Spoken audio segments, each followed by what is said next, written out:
The Gulf War did not take place.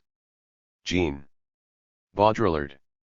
Jean Baudrillard's article, The Gulf War Will Not Take Place, was published in Liberation on January 4, 1991, little over 1 month after the UN Security Council had voted to authorize the use of force if Iraq had not begun to remove its troops from Kuwait by January 15, and a little under 2 weeks before the American and British air attack on Baghdad and Iraqi positions in Kuwait. Far from being deterred by the unfolding situation, he wrote 2 more pieces along similar lines. The Gulf War. Is it really taking place? Which referred to the events during February 1991, and the Gulf War did not take place, which was written after the end of hostilities on 28 February. Part of the second article appeared in Liberation on 6 February, while a fragment of the third article appeared in Liberation on 29 March 1991. All 3 pieces first appeared in extended form in the book published in May 1991. The central thesis of Baudrillard's essays appears to be directly contradicted by the facts. What took place during January and February 1991 was a massive aerial bombardment of Iraq's military and civil infrastructure. According to some accounts, the amount or high explosive unleashed in the first month of the conflict exceeded that of the entire Allied air offensive during. This was followed by a systematic air and land assault on the Iraqi forces left in Kuwait, which culminated in the infamous Turkey shoot carried out on the troops and others fleeing along the road to Basra. Official estimates of lives lost as direct casualties of these attacks are in the order of 100,000. But these do not take into account the subsequent loss of life due to hunger and disease. On the face of it, Baudrillard could not have been more wrong. So why did he pursue this line of argument which appears to deny the reality of Gulf War at the time? The TV Gulf War MLLST have seemed to many view as a perfect Baudrillardian simulacrum, a hyper-real scenario in which events lose their identity and signifiers fade into one another. Fascination and horror at the reality which seemed to unfold before our very eyes mingled with a pervasive sense of unreality as we recognized the elements of Hollywood script which had preceded the real, the John Wayne language and bearing of the military spokesman. And as the signifiers of past events faded into those of the present, the oil-soaked seabird recycled from the Exxon Valdez to warn of impending disaster in the Gulf. Occasionally, the absurdity of the media's self-representation as purveyor of reality and immediacy broke through, in moments such as those when the CNN cameras crossed live to a grown of reporters assembled somewhere in the Gulf, only to have them confess that they were also sitting around watching CNN in order to find out what was happening. Television news coverage appeared to have finally caught up with the logic of simulation. It was not the first time that images of war had appeared on TV screens, but it was the first time they were relayed live from the battlefront. It was not the first occasion on which the military censored what could be reported, but it did involve a new level of military control of reportage and images. Military planners had clearly learned a great deal since Vietnam. Procedures for controlling the media were developed and tested in the Falklands, Grenada, and Panama. As a result, what we saw was for the most part a clean war, with lots of pictures of weaponry, including the amazing footage from the nose-cam eras of smart bombs, and relatively few images of human casualties, none from the Allied forces. In the words of one commentator, for the first time, the power theocratia.terrorists merges with the power to direct the movie about it. Desert Storm was the first major global media crisis orchestration that made instant history. The Gulf War movie was instant history in the sense that the selected images which were broadcast worldwide provoked immediate responses and then became frozen into the accepted story of the war: high-tech weapons, ecological disaster, the liberation of Kuwait. In case anyone missed the first release, CNN produced its own edited documentary, CNN, War 2. The Gulf, which was shown on THIRD-WORLDISM with 10 weeks of the end of hostilities. Time Warrior produced a CD-ROM disc on Desert Storm which included published text, unedited correspondence reports, photos, and maps in the form of a STNG/E hypertext document. In their publicity, they described this interactive multimedia disc as a first draft of history, in the precession of simulacra. Baudrillard took as an allegory of simulation the Borges story in which the cartographers of an empire draw up a map so detailed that it exactly covers the territory. 4 Thanks to the geographical data collected by the U.S. Defense Mapping Agency, remote corners of the American empire such as Kuwait already exist on hard disk. Just as it marked a new level of military control over the public representation of combat operations, so the Gulf War displayed a new level of military deployment of simulation technology. Technological simulacra neither displace nor deter the violent reality of war. They have become an integral part of its operational procedures. Virtual environments are now incorporated into operational warplanes, filtering the real scene and presenting aircrew with a more readable world. The development of flight simulators provided an early example of the computer technology which allowed the boundaries between simulation and reality to become blurred. The images and information which furnish the material for exercises and war games become indistinguishable from what would be encountered in a real conflict. The same technology now allows the creation of simulated environments in which to train tank crews, and even the possibility of connected simulators in which virtual tank battles can be fought out. An article in the first issue of Wired recounts developments in the use of network simulation machines as training devices. Current research aims to achieve what is called seamless manipulation, in which the seams between reality and virtuality will be deliberately blurred and real tanks can engage simulator crews on real terrain which is simultaneously virtual, within months of the end of the war. Army historians and simulation modelers had produced their own multimedia, fully interactive, network-capable digital simulation of one of the tank battles from the closing stages of the conflict. Armchair strategists can now fly over the virtual battlefield in the stealth vehicle, the so-called SimNet flying carpet, viewing the 3D virtual landscape from any angle during any moment of the battle. They can even change the parameters -- give the Iraqis infrared targeting scopes, for instance, which they lacked at the time. This is virtual reality as a new way of knowledge, a new and terrible kind of transcendent military power. 6. Baudrillard at times portrays the Gulf conflict as one between a relentless and pre-programmed military machine and a hysterical trickster, a rug salesman whose essential weapons include the ruse and the decoy.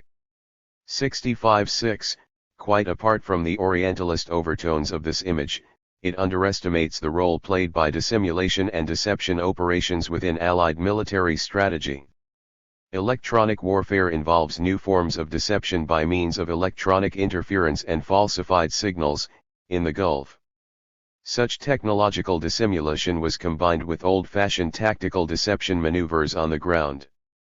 With apparent success, American agents even succeeded in introducing a computer virus into Iraq's air defense CIAL-1 and control system. 7 Seen in this light, the use of the media to pass disinformation to the other side is simply another dimension of a consistent strategic embrace of the logic of simulation.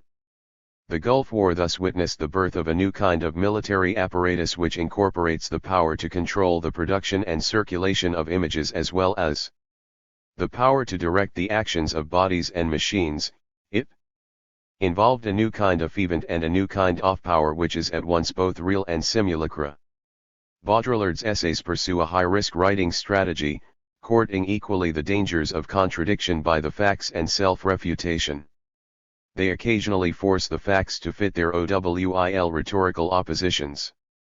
For example, in Cleilnielg that 110 accidents occurred in this war, everything unfolding according to programmatic order. 73, they rail against the proliferatio of useless commentaries, yet do not hesitate to ollier commentary of their own.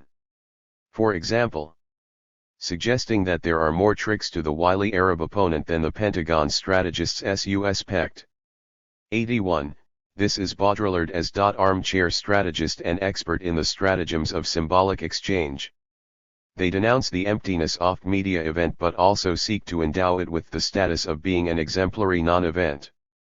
But these are riot scholarly analyses of the events themselves, nor even of their media representation. Baudrillard is reluctant to claim the status of philosophy, sociology or political analysis for his writing, but equally resistant to its dismissal as literature or poetry. In time and with a little imagination, he has since suggested, it will be possible to read The Gulf War did not take place Yeasefeld were a science fiction nov. These are occasional essays by a writer who believes that Writing should be less a representation of reality than its transfiguration and that it should pursue a fatal strategy of pushing things to extremes. They are also immediate responses to Instant History TV and its first draft versions in the print media. As such, they belong in the series of his essays which includes a discussion of the staged massacre at Timisoara, and the equally provocatively titled response to a television link-up with Sarajevo. No pity for Sarajevo, the timing of their composition is ill-important. The Gulf War will not take place was written in December 1990. And January 1991. When the final act of the Gulf crisis was still to be played out. At one level, the response expressed in this article is a kind of fuite en avant. A sardonic challenge to the media hype surrounding the Gulf crisis. The point being made is that the events which were unfolding did not and would not correspond to what Baudrillard called the archaic imaginary of media hysteria. 56. This imaginary object of media speculation was total war in the 19,408 sense, including the use of chemical and perhaps even nuclear weapons. War in that sense did not take place, even though massive damage was inflicted by means of conventional weapons. Baudrillard's response to the subsequent events pursues the symbolic challenge to the manner in which these were portrayed. It is not irony so much as the kind of black humor which seeks to subvert what is being said by pursuing its implicit logic to extremes.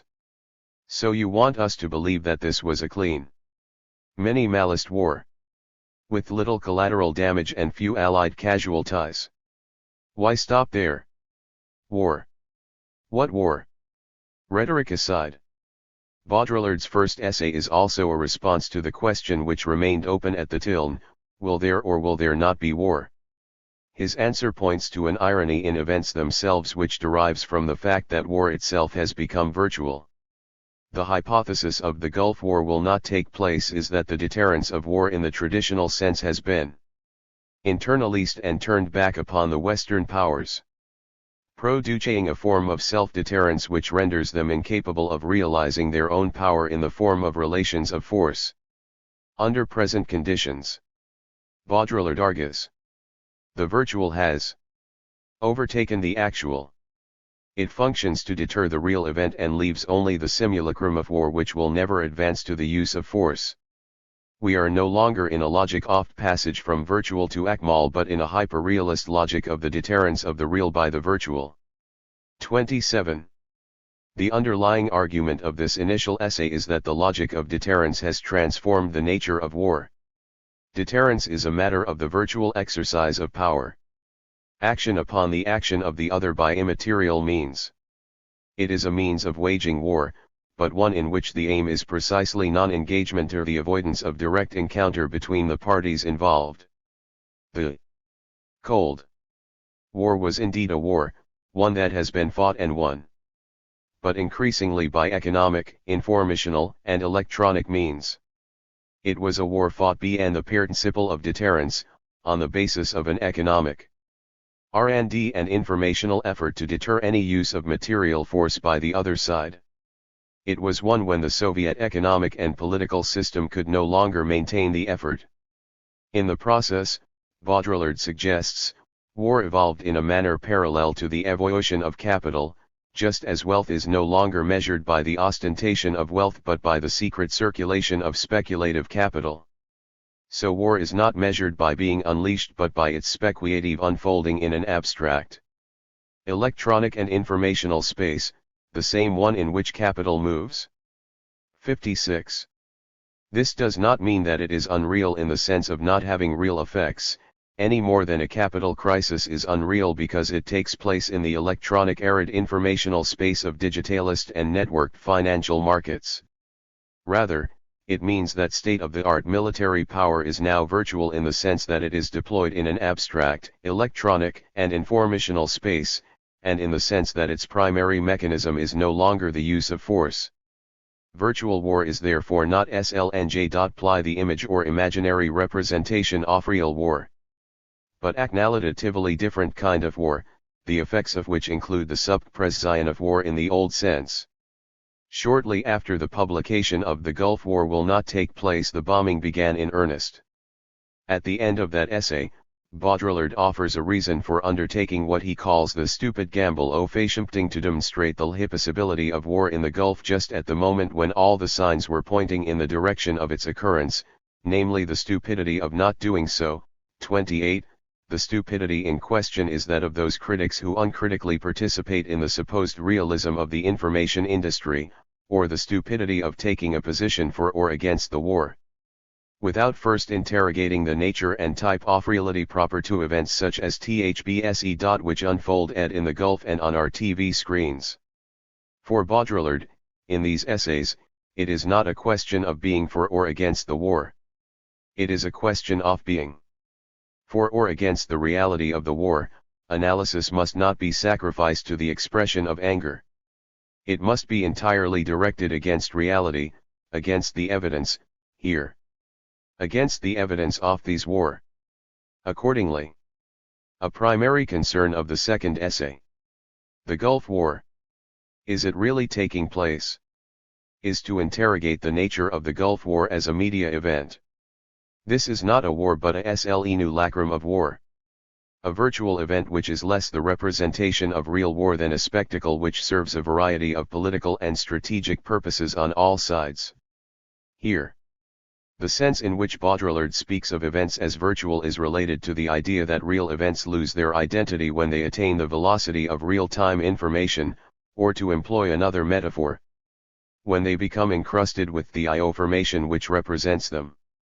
In this sense, while televisual ioformation claims to provide immediate access to real events, in fact what it does is produce informational events which stand in for the real, and which inform public opinion, which in turn affects the course of subsequent events, both real and informational. As consumers of mass media, we never experience the bare material event but only the informational coding which renders it sticky and unintelligible. Like the oil-soaked seabird. 32. Where was this image captured and what oil spill caused it? Who caused the oil spill to begin with? To the extent that real events are mediated and portrayed by such selected images, they become contaminated by what Baudrillard calls the structural unreality of flow images. 46.7. The result is a new kind of entity, qualitatively different to real or imaginary events as these were understood prior to the advent of modern communications technology. Virtual media events. These are informational entities and one of their defining characteristics is to be always open to interpretation. Informational events are thtl's the objects of endless speculation. Because a range of interpretations is always possible, the identity of such events becomes vague or undecidable. Baudrillard's Gulf War essays provide many examples of such aporia. For example, throughout much of its duration, the war is both a non-event, an empty war in the sense that there is a lack of real engagement between the combatants, and an excessive, superabundant war in terms of the quantity of personnel and material involved. 33-4. On the one hand, the American decision-makers are unable to perceive the other in any terms but their own, and as a result they misrecognize the strategic aims of Saddam Hussein. On the other, Hussein is entirely a mercenary beholden to outside forces, and it is the West which is in conflict with itself in Iraq. 37-8. Finally, the Iraqi invasion of Kuwait may be represented as the outcome of the megalomaniac ambitions of a local dictator. or as the result of a deliberate ploy or the part of the American administration in order to legitimize its projection of force into the region. 71-2, the images of war nonetheless have real effects and become enmeshed in the ensuing material and social reality. In this sense, Baudrillard argues, we live in a hyperreality which results from the fusion of the virtual and the real into a third order of reality, which has been written serious the Guya crisis about the role of the media iri promoting the utilitarian a priori, and about the practice of misinformation. Lies arid propaganda on both sides. There is no doubt that such things occurred. Ori of the more effective propaganda. Nda stories about Iraqi atrocities in Kuwait was the eyewitness earled, before a congressional human rights caucus. Of Iraqi soldiers removing babies from incubators and leaving them to die. It later emerged that the witness was the daughter of the Kuwaiti ambassador to the U.S., and that she had been coached by a public relations firm hired by the Kuwaiti government. On the other side, television footage of an outraged woman amid the rubble of an Iraqi neighborhood was later shown to have featured an assistant deputy foreign minister and former ambassador to the U.S. For some critics, such manipulation constitutes an abuse of the democratic right to information. However, the danger of a critical response which is confined to the denunciation of such abuses is that this also sustains what Baudrillard calls a hypocritical vision of television and information. 46. It judges the media by reference to a moral ideal, namely that of a good or truthful use of images and signs. In fact, there is nothing inherently good about images or signs. And they can just as readily be employed to deceive as to tell the truth. As Baudrillard argues in his article on Timishwara, the indignant attempt to maintain a moral defense against the principle of simulation which governs all forms of representation misses the point. The image and information are subject to no principle of truth or reality. L3. In this sense, it is cynics such as Saddam Hussein and the U.S. military commanders who are less naive and hypocritical in their willingness to control information and images in whatever ways best serve their strategic ends. We believe that they immorally pervert images. Not so. They alone are conscious of the profound immorality of images. 47. Informational events such as the Gulf crisis are endemic to postmodern public life. Since they are by definition always open to interpretation, they may be made to serve a variety of political ends. They are an important vector of power. What matters is to control the production and meaning of information in a given context. In effect, at least two strategies are in play with regard to the control of information in contemporary public life. During the live phase of a significant event such as the Gulf conflict or an election campaign, the strictest control of information is necessary in order to influence future developments. Wherever public opinion can feed back into a political process which includes the event in question, image and interpretation or spin upon current developments is vital. That is why the Gulf War movie was also an influential part of history as it unfolded. Reports before and during the conflict phase directly influenced public opinion in support of the war. Film coverage of the bombing of retreating Iraqi forces was fundamental to the decision to end the war, since it was feared that such images would adversely affect public sentiment. The images of destruction and death along the road to Basra did not fit the script of the world's first high-tech clean war, where enemy forces are really hailed upon TV news for information, as it is argued the Iraqis were during the Gulf conflict. It becomes possible to employ the media directly as a conduit for disinformation. During the preparations for the land offensive, media reports of U.S. Marine along the Saudi border with Kuwait and on amphibious ships off the coast were part of a calculated and successful strategy to deceive Iraqi commanders about the likely direction of the assault. L4 reports of such deliberate deception imply that the use of media reports as part of the Allied military's operational conduct of the war was more extensive than even Baudrillard suggests. However, once the live phase of the event is past, another strategy takes over. The proliferation of archival information including taped audio-visual records allows the event to become utterly dispersed into a morass of conflicting interpretations hypotheses about what really happened. Did Saddam Hussein undertake the invasion of Kuwait against all indications, or was he lured into a trap by us policy makers? Who was really responsible for the assassination of FK? And who killed Lama Palmer? 2. Is this latter effect of the proliferation of il formation which sets limits to the effectiveness of the kind of critical media analysis which seeks to discover the truth of events? The author of the Persian Gulf TV War, Douglas Kellner, recounts his Herculean efforts to obtain and cross-check information about the Gulf War. Despite this, his book opens with an admission of failure. He cannot decide conclusively for or against the conspiracy theory according Elohich the US enticed Iraq to invade Kuwait, since other accounts are also plausible. L5. It is the desire to avoid this key of inforila shialalapur law which lies behind Baudrillard's injunction: resist the probability of any illage or information whatever. Be more virtual than the events themselves. Do lot seek to re-establish the truth. We do not have the means, but be not be duped. Alt t, that Endra immerse the war and all information in the virtuality from whence they came. Be meteorologically sensitive to stupidity. 66-7. Not only does the real va ilish low the virtual through re excess of information, it leaves an archival deposit such that generations of video zombies will never cease reconstituting the event. 47. And even if we did possess the means to establish the truth, what difference would this make? For every book exposing the lies and inhumanity of US which champion it as world order.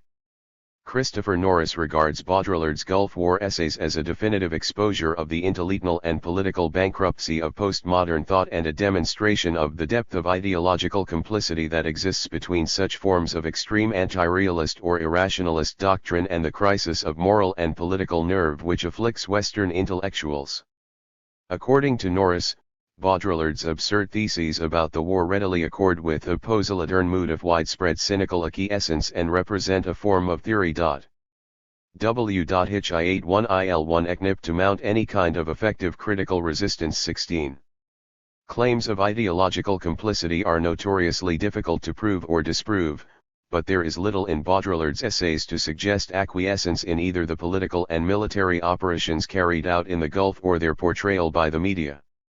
Indeed, the tone and argument of Baudrillard's essays is entirely directed against the complicity which results from the failure to question the real idea and the nature of these events. Norris' own rhetorical stance is one which suggests that alternative theoretical approaches offer the prospect of effective critical resistance. Yet Baudrillard at least published polemical pieces which addressed the political and media reality at the time. Norris seized the occasion to renew his campaign against the whole postmodern tendency in contemporary theory. His argument largely repeats that of his earlier article on Baudrillard and the politics of postmodernism. On the one hand, he concedes the descriptive value of Baudrillard's account, allowing that this is indeed in some sense a postmodern war, an exercise in mass manipulative rhetoric and hyper-real-suasive techniques, which does undoubtedly confirm some of Baudrillard's more canny diagnostic observations. 18. On the other, he rejects the epistemological skepticism which he takes to lie behind this postmodern tendency, and questions the supposed connection between the diagnosis of the postmodern condition and this philosophical conclusion. The flaw which runs through all postmodernist thinking is a confused epistemological argument which begins by denying that we have any means of access to what happens other than what is provided by the media, and ends by concluding on this basis that there is no operative difference between truth and falsehood, veridical knowledge and its semblance. 1. Understood in this manner, the thesis that the Gulf War did not take place would indeed be ludicrous, and would hardly justify the effort of a lengthy SATN reply, but epistemological skepticism founded upon the logic of representation is not part of Baudrillard's argument. Not only does he make truth claims about what happened, his interrogation of the reality of the media Gulf War presupposes that this is a different kind of event from those which occurred in the desert. A simulacrum rather than a distorted or misleading representation. These essays advance no universal claims about the collapse of the real into its forms of representation, but rather make specific ontological claims about aspects of present social reality, such as the virtual war which results from the strategy of deterrence and the verbal informational war which we experience through the media. At one point, it is true. Baudrillard reminds that the direct transmission by CNN of information in real time does not prove that war is taking place. 61, however, his claim that the Gulf War did not take place does not depend upon the possibility of such technological fraud. Rather, it relies upon the two distinct notions of virtual war involved in deterrence and media simulation, and upon questioning whether the military operations undertaken by the Allies really constituted a war in the traditional sense. Useful criticism would engage with these notions rather than, as Norris does, attack a soft target of the critic's own invention, does the refusal of critical strategy which seeks to re-establish the truth of what happened commit Baudrillard to the irrationalist denial that any military engagement took place? Alternatively, does the fact of military conflict constitute a refutation of the hypothesis that there was no Gulf War? It does only if we accept that what did take place out there in the desert beyond the reach of the TV cameras was in fact a war. Baudrillard's argument in the Gulf War did not take place is, not that nothing took place, but that what took place was not a war. In the past, war has always involved an antagonistic and destructive confrontation between one adversaries, a dual relation between warring parties. In several respects, this was not the case in the Gulf conflict. The disparity between US and Iraqi forces with regard to method and military technology was so great that direct engagement rarely took place, and when it did the outcome was entirely predictable. Whereas Iraq was disposed to fight in the manner of its previous war with Iran, and prepared to tolerate the massive casualties which would result from a ground-based war of attrition. The US and its allies sought a rapid conflict-based backslash upon air power, high-technology intelligence and weapons systems, and the extensive use of electronic warfare. The almost complete absence of any engagement by Iraqi planes, and the fate of their technologically inferior tanks, testify to the one-sided nature of the conflict. It is as though the Iraqis were electrocuted, lobotomized, running towards the television journalists in order to surrender or immobilized beside their tanks. Can this be called a war? 67-8, in his defense of the rationalist outlook which rejects the postmodern reduction of truth to consensus belief, Norris points to the figure of Chomsky as someone who is both a defender of Enlightenment ideals in morality and the philosophy of language, and a staunch critic of U.S. foreign policy, a model of the liberal and critical intellectual.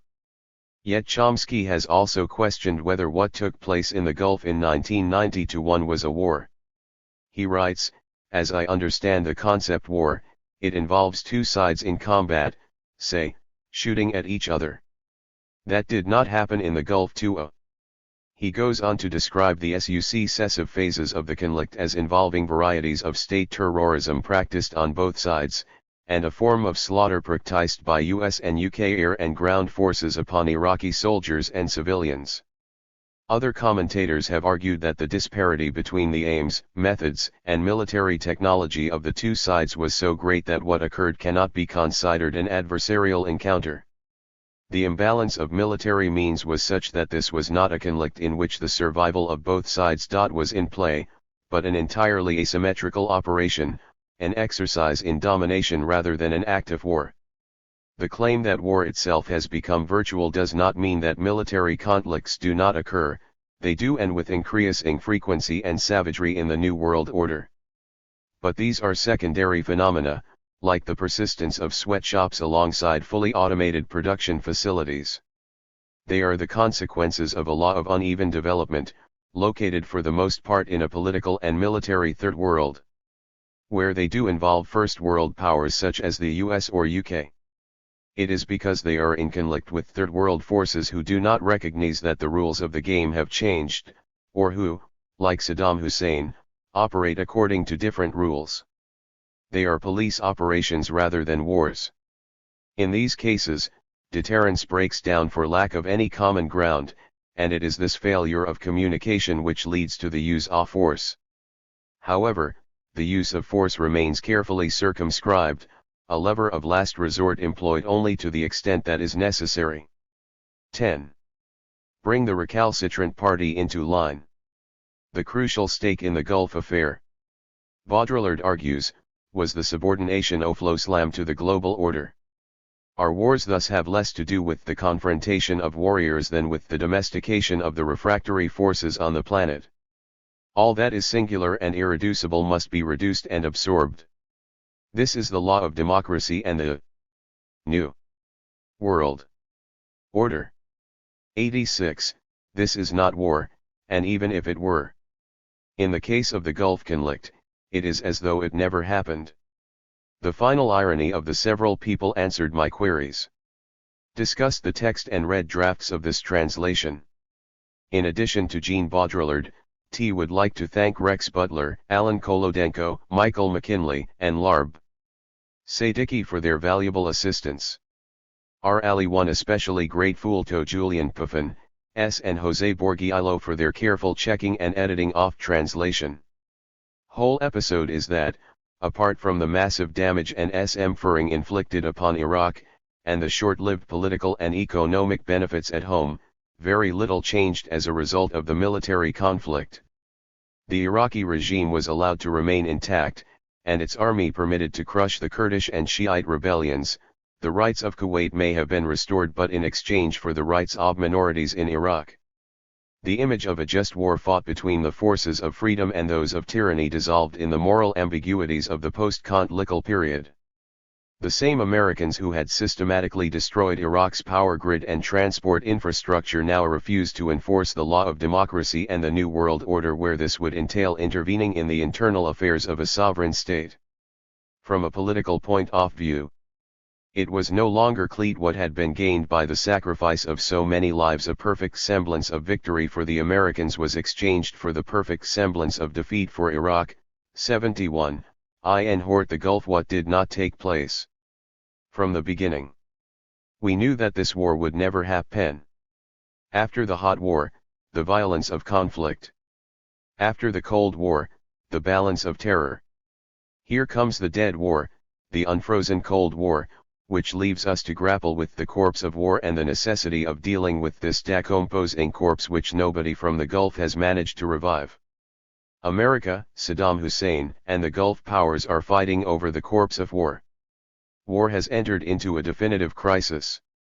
It is too late for the hot WWIL, this has already taken place.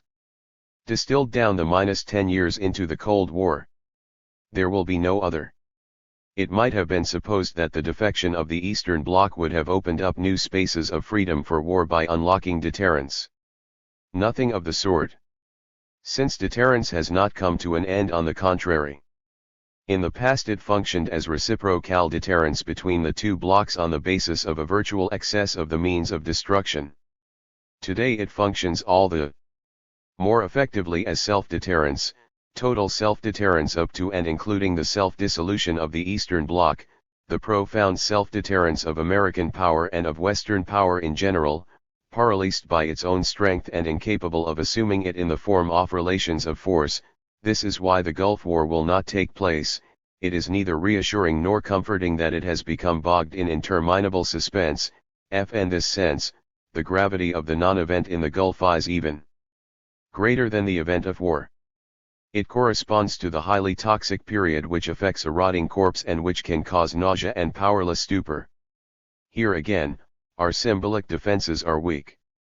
The mastery of the end of war escapes us, and we live all this in a uniform shameful indifference, just like the hostages. Non-war is characterized by that degenerate form of war which includes hostage manipulation and negotiation. Hostages and blackmail are the purest products of deterrence. The hostage has taken the place of warrior. He has become the principal actor, the simulacral protagonist, or rather, in his pure inaction, the protagonizer of non-war. The warriors bury themselves in the desert, leaving only hostages to occupy the stage, including all of us as information hostages, and the world media stage. The hostage is the Faratamefer, the extra who occupies the powerless stage of war. Today, it is the hostage at the strategic site, T-Alnarau the hostage as Christmas present as exchange value and liquidity.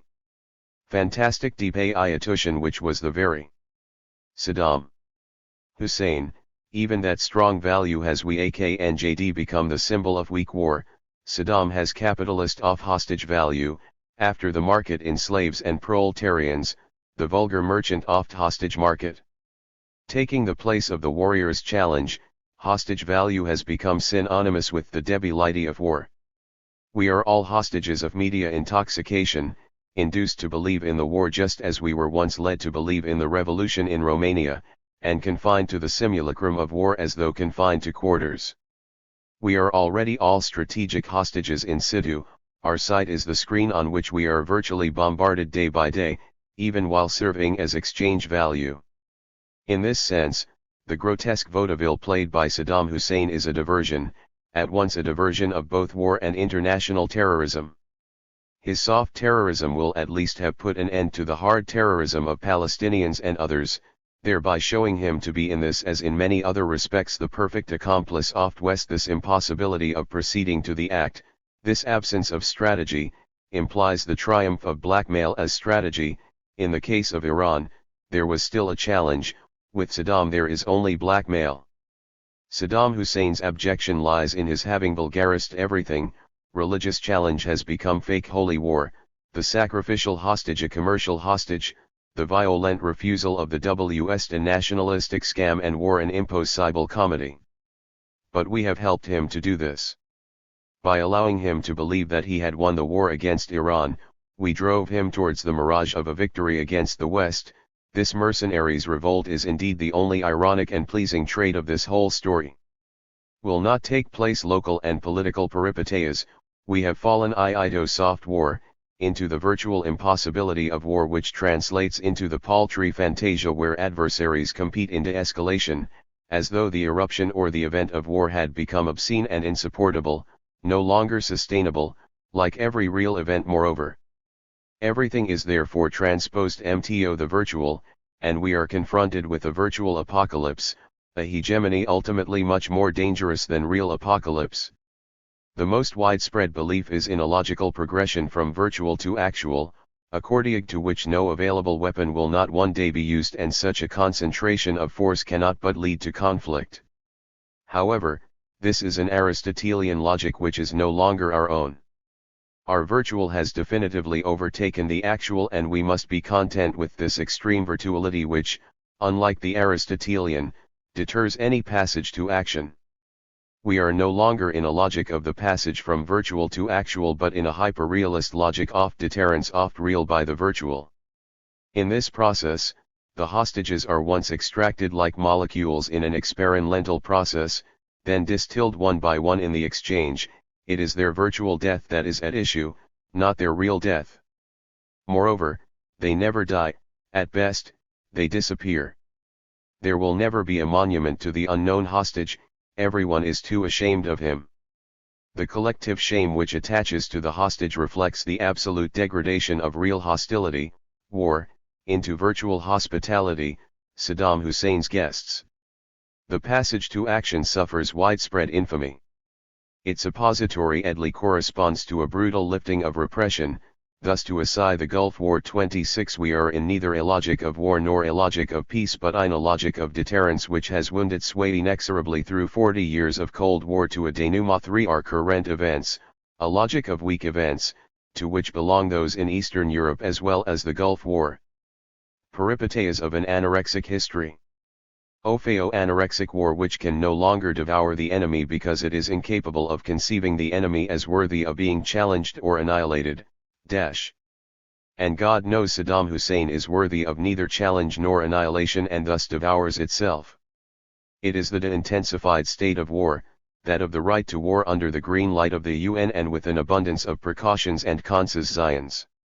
It is the bellicose equivalent of safe sex, make war like love with a condamel on the Richter scale. The Gulf War would not even reach 2 or 3. The build-up is unreal, as though the fiction of an earthquake were created by manipulating the measuring instruments. It is neither the strong form nor the degree zero of war, but the weaker physical degree, The asymptotic phone which allows a brush with war but no encounter, the transparent degree which allows war to be seen from the depths of the darkroom. We should have been suspicious about the disappearance of the declaration of war, the disappearance of the symbolic passage to the act, which already presaged the disappearance of the end of hostilities, then of the distinction between winners and losers. The winner readily becomes the hostage loser, the Stockholm Syndrome, then of one and themselves. Since it never began, this war is therefore int annulat le, by dint of dreaming of pure war often orbital ps to demonstrate the impossibility of war just at the moment when it must take place. When the signs of its occurrence are accumulating, is a stupid gamble. But it would have been even more stupid not to seize the opportunity. Shotic process. It seems that this obsession with the passage to action today governs all our behavior, obsession with every real event, with every real violence, with every pleasure which is too real. Against this obsession with the real we have created a gigantic apparatus of simulation which allows us to pass to the act in vitro. This is true even of procreation. We prefer the exile of the virtual, of which television is the universal mirror, to the catastrophe of the real. War has not escaped this virtualization which is like a surgical operation, the aim of which is to present a face-lifted war, the cosmetically treated specter of its death, and its even more deceptive televisual subterfuge, as we saw at Timisoara. Even the military has lost the privilege of use value, the privilege of real war. Deterrence has passed by that way and it spares no one. No more than the politicians, the military personnel do not know what to make of their real function, their function of death and destruction. They are pledged to the decoy of war as the others are to the decoy of power. We may well ask. On the available evidence, absence of images and profusion of commentary, we mold suppose an immense promotional exercise like that one which once advertised a brand name, Garap, whose product never became known. Pure promotion which enjoyed an immense success because it belonged to pure speculation. The war is also pure and speculative, to the extent that we do not see the real event that it could be or that it would signal why. It reminds us of that recent suspense advertisement, today I take off the top, tomorrow I take off the bottom, today I unleash virtual war, tomorrow I unleash real war. In the background, a third advertisement in which an avaricious and lubricious banker says, "Your money appeals to me." This sadly celebrated advertisement is reincarnated by Saddam Hussein's Saif I-1GTO the West, "Your power appeals to me," as they rushed to pell-mell oli a good share of it him, then to the Arabs, with the same hypocrisy, "Your religious war appeals to me," as they rushed to put all their money on him. In this maneuver, the war makes its way by promotion and speculation, including the use of hostages transformed into marketing ploys, and in the absence of any clarification of plans, balance sheets, losses, or operations. No enterprise one eld survives such uncertainty, except precisely speculative risk management, otherwise known as the strategy of turning a profit from the worst. In other words, war equals highly profitable senseless project or HPSP. War itself has taken this speculative turn. It is highly profitable but uncertain. It can collapse from one day to the next. Nevertheless, from this point onwards the promotional advantage sera fabulous, defeated or not. Saddam is assured of an unforgettable and charismatic label. Victorious or not, American armaments will have acquired an equaled technologica uabel. And the sumptuary expenditure materialis already equivalent that of a real war even if it has but taken place, we have still not left the virtual war, in other words a sophisticated although often laughable build-up. Against the backdrop of a global determinacy of will to make war, even in Saddam's case. Hence the absence of images, which they're accidental nor due to censorship but to the impossibility of illustrating this indeterminacy of the war. Promotional, speculative, virtual. This war no longer corresponds to Clausewitz's formula of politics pursued by other means, it rather amounts to the absence of politics put to be other means. Non-war is a terrible test of the status uncertainty of politics, just as a stock market crash, The spectlative universe, is a crucial test of the economy and of the uncertainty of ecol 1 omicaims, just as any event whatever is a terrible test of the uncertainty and the aims of information. Thus real-time information loses itself in a completely unreal space, finally furnishing the images of pure, useless, instantaneous television where its primordial function erupts, namely that of filling a vacuum, blocking up the screen hole through which escapes the substance of events. Or is promotion the pursuit of the economy by other means? On the contrary, it is the pure product of uncertainty with regard to the rational aims of production. This is why it has become a relentless function, the emptiness of which fills our screens to the extent of the absence of any economic finality or rationality. This is why it competes victoriously with the war on our screens, both alternating in the same virtual credit-oft image. The media promote the war promotes the media, and advertising competes with the war. Promotion is the most thick-skinned parasite in our culture.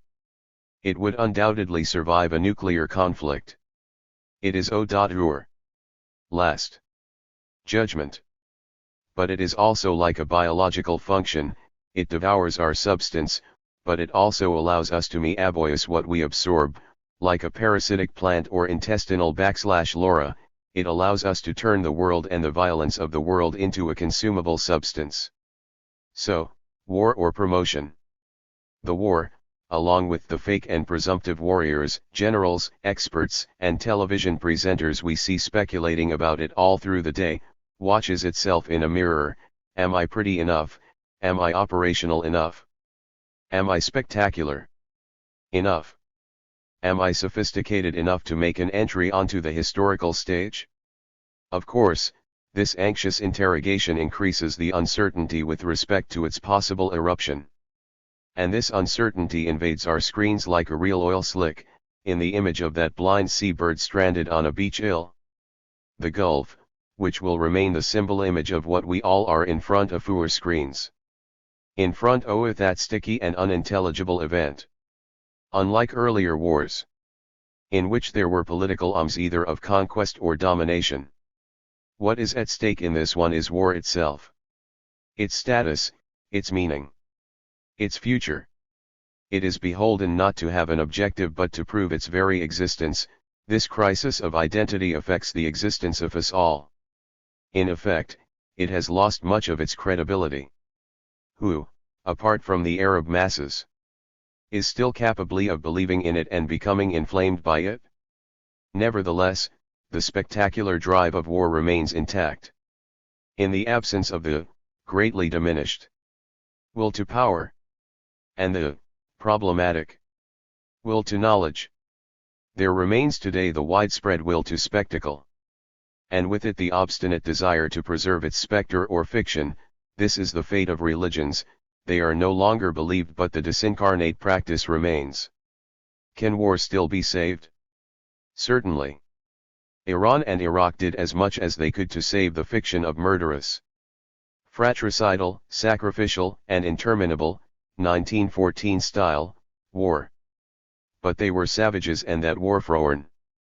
Another period proved nothing with regard to the status and the possibility of a modern war. WW3 did not take place and yet we are already beyond it. As though the utopian space of a post-war which did not take place. And it is in the suspense created by this non-place that the present confrontations unfold and the question is posed. Can a war still take place? This one is perhaps only a test. A desperate attempt to see whether war is still possible. Empty war. It brings to mind those games in World Cup football which often had to be decided by penalties, sorry spectacle, because of the impossibility of forcing a decision. As though the players punished themselves by means of penalties for not having been able to play and take the match in full battle. We might as well have begun with the penalties and dispensed with the game and its sterile standoff.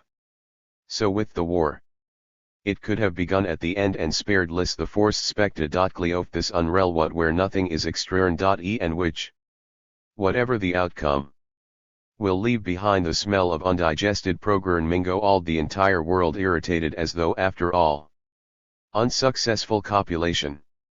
It is a war of excesses, of means, of material, etc., a war of shedding or purging stocks. Of experimental deployment. Of liquidation and fresh sale, along with the display of future ranges of weaponry. A war between excessive, superabundant and over-equipped societies, Iraq included. Committed both to waste, including human waste, and the necessity of getting rid of it. Just as the waste of time nourishes the hell of /Isure, so technological wastes nourish the hell of war. Wastes which incarnate the secret violence of this society, uncooked and non-degradable defecation. The renowned American stocks of WW2 surplus, which appeared to us as luxury, have become a suffocating global burden, and war functions well within its possibilities in this role of purgative and expenditure. If the critical intellectual is in the process of disappearing, it seems by contrast that his phobia of real and of action has been distilled throughout the sanguineous and cerebral network of our institutions. In this sense, the entire world including the military is caught up in a process of intellectualization. See them become confused in explanations, outdo themselves in justifications and lose themselves in technical details, war drifts slowly into technological mannerism, or in the deontology of a pure electronic war without hitches. These are aesthetes speaking, postponing settlement dates into tile interminable and decisions into the undecidable. Their WA.R processors, their radars, their lasers, and their screens render the passage to war as futile and impossible as the use of a word processor renders futile and impossible the passage to the act of writing, because it removes from it inadvancing.y dramatic uncertainty. The generals also exhaust their artificial intelligence in correcting their scenario, polishing their war scripts, much that they sometimes make errors of manipulation and lose the PLO. The famous philosophical epoch has become universal, on the screens as much as on the field of battle. Should we applaud the fact that all these techniques of war processing culminate in the elision of the duration and the violence of war? Only eventually, for the indefinite delay of the war is itself heavy with deadly consequences in all domains. By virtue of having been anticipated in all its details and exhausted by all the scenarios, this war ends up resembling the hero of Adalien de Rose's, Richard Boehringer in the film by Charles Matten, who hesitates to dive from the top of a building for an hour and a half, before a crowd at first hanging on his movements, then disappointed and overcome by the suspense, exactly as we are today by the media blackmail and the illusion of war. It is as though it had taken place 10 times already. Why would we want it to take place again? It is the same in Yvain de Rose's. We know that his imaginary credit is exhausted and that he will not jump, and in the end nobody gives a damn whether he jumps or not because the real event is already left behind. This is the problem with anticipation. Is there still a chance that something WH/PH has been meticulously programmed will occur? Does a truth which has been meticulously demonstrated still have a chance of being true? When too many things point in the same direction, when the objective reasons pile up, the effect is reversed. Thus everything which points to war is ambiguous. The build-up of force, the play of tension, the concentration of weapons, even the green light from the UN. Far from reinforcing the probability of the conflict, these function the Gulf War. 34. As a preventative accliation, as a substitution for and diversion from the transition to war, virtual for 5 months, the war will shortly enter its terminal phase, according to the rule which says that what never began ends without having taken place. The profound indeterminacy of this war stems from the fact of its being both terminated in advance and interminable. The virtual succeeds itself accidenticide, which could only be the eruption of the other the field. But no one wants to hear talk of other. Ultimately, the undecidability of the war is grounded in the disappearance of alterity, of permittive hostility, and of the enemy. War has become a celibate machine. Undertakes an act of magical PRC, Vocat or some other PTF disturled CMLU Euro CTI. On. IIL principle the role allotted by contrast, through a keeled pitity. The Americans can only imagine in their own image. They are at converts of their own way of life, which project onto the world. They cannot imagine the four personally make war upon it. What they make war upon is the alterity of the other, and what they want is to reduce that alterity. To convert it, or failing that to annihilate it if it proves irreducible, the Indians. They cannot imagine that conversion and repentance, born by their own goodwill, should have no echo in the other. And they are literally disturbed when they see Saddam playing with them and refusing to accede to their reasons. This is perhaps why they have decided to annihilate him. Not out of hatred or calculation, but for the crime of felony, treachery, malevolent will and trickery, exactly as with the Indians. For their part, the Israelis have no such tenderness. They see the other in all its bare adversity without illusions or scruples. The other, the Arab, is unconvertible. His alterity is without appeal, it must not be changed, it must be beaten down and subjugated. In doing so, however, while they may not understand, they at least recognize it. The Americans, for their part, understand nothing and do not even recognize this fact. The Gulf War. 3. Thanks to this war, the extraordinary confusion in the Arab world is in the process of affecting the West. Just revenge. In return, we try desperately to unify and stabilize them in order to exercise better control. It is an historic limb wrestle. Who will stabilize the other before being destabilized themselves? Confronted by the virulent and ungraspable instability of the Arabs and of Islam, whose defense is that of the hysteric in all his versatility, the West is in the process of demonstrating that its values can no longer lay claro to any universality than that, extremely fragile, oft-un. Faced with the Western logic of undercompensation, the West tends towards the euphemization and even the inevitable of its power.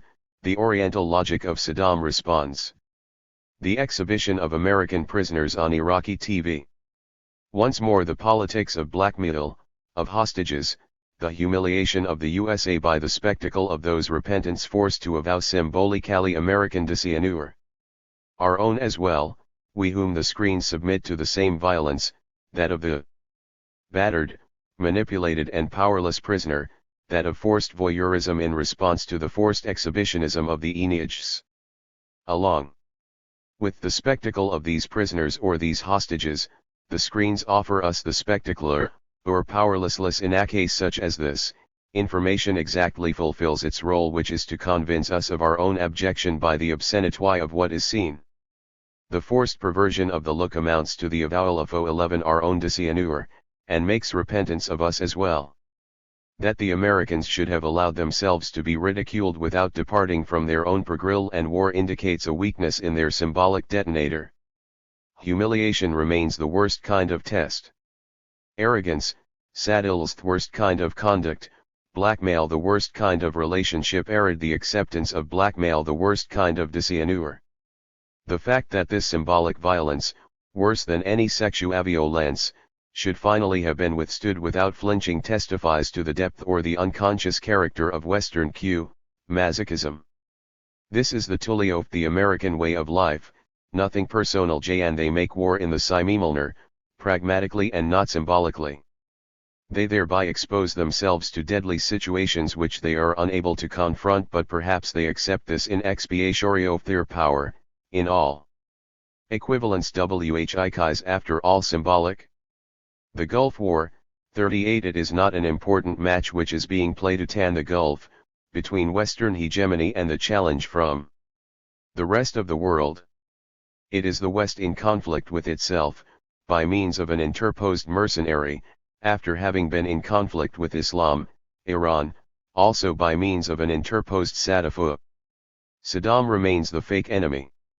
At first the champion of West against Islam, then the champion of Los Lamagayos the West. In both cases he is a traitor 1 foot 0 inches his own cause, since, even than the few thousand incidental Westerners, it is the Arab masses that he holds hostage, captures for his own profit and immobilizes their suicidal enthusiasm.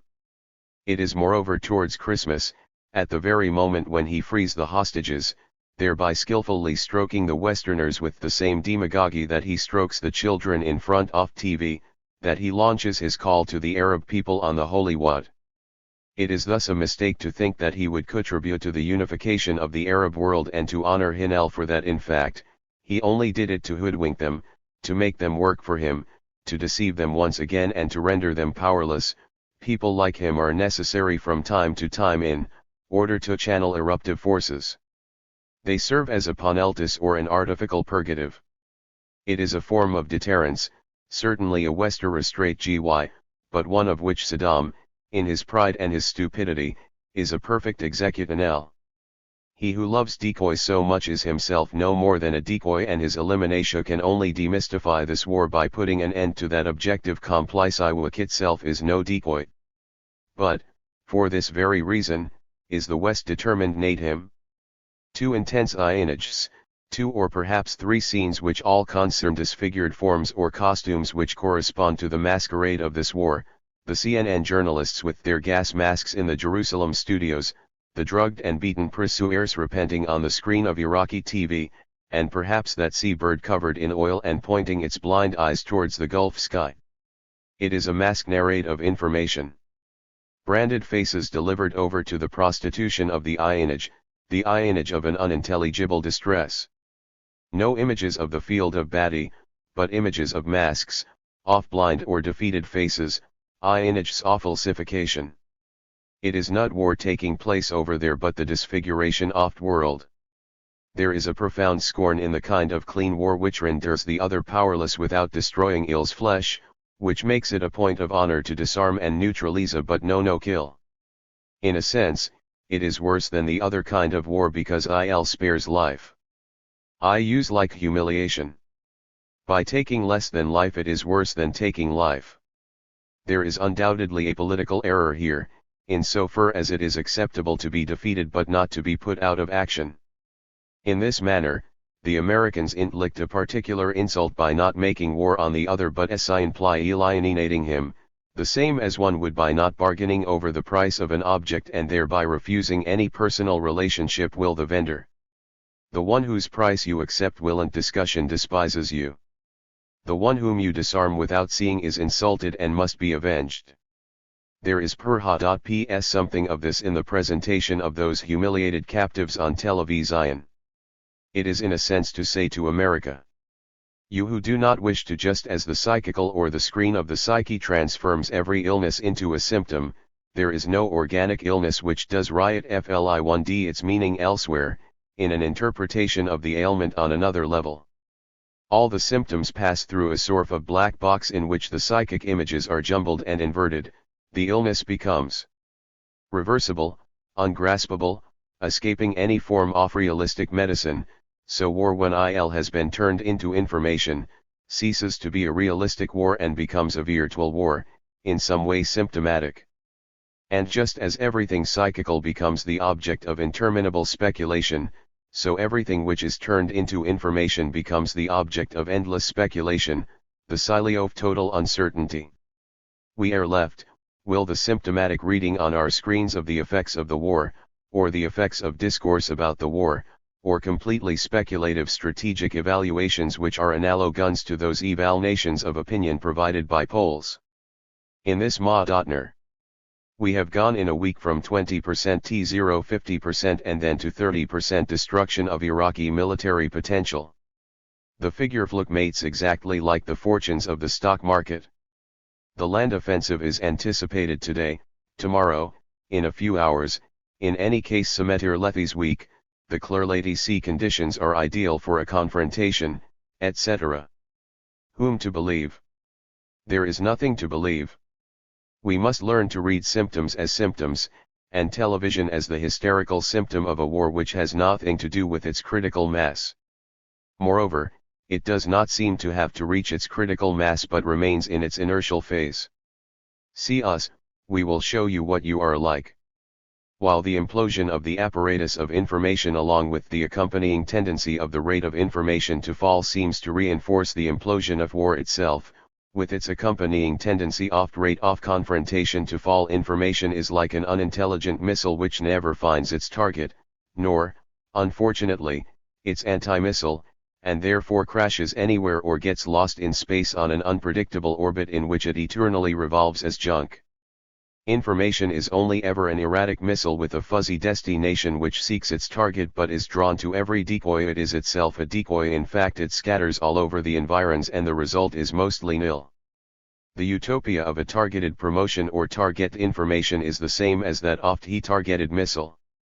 It knows not where it lands, and perhaps its mission is not to land but, like the missile, essentially to have been launched, as its name indicates. In fact, the only impressive images of missiles, rockets, or satellites are those of the launch. It is the same with promotions or 5-year plans. The campaign launch is what counts. The impact or the end results are so uncertain that all frequently hears no more about them. The entire effect is in the progranooning. The success is that of the virtual model. Consider the Scuds. Their strategic effectiveness is nil, and their only psychological effect lies in the fact that Saddam succeeded in launching them. The fact that the production of decoys has become all-important branch of war industry, just as the production of placebos has become an important branch of the medial industry and forgery a flourishing branch of art industry, not to mention the Jack the T formation has become a privileged branch of l'industrie. As such, all of this is a sign that we have entered a deceptive world which an entire culture labors assiduously at its counterfeit. This also means that it no longer harbors any illusion about itself. The idea of a clean war, like that of a clean bomb or an intelligent missile, this whole war conceived as a technological extrapolation of the brain, is a sure sign of madness. It is like those characters in Hieronymus Bosch with a glass bell or a soap bubble around their head as a sign of their mental debility. A war enclosed in a glass coffin, like Snow White, purged of any carnal contamination or warrior's passion. A clean war which ends up in an oil slick. It all began with the leitmotif of precision, of surgical, mathematical and punctual efficacy, which is their way of not recognizing the enemy as such, just as lobotomy is a way of not recognizing madness as such.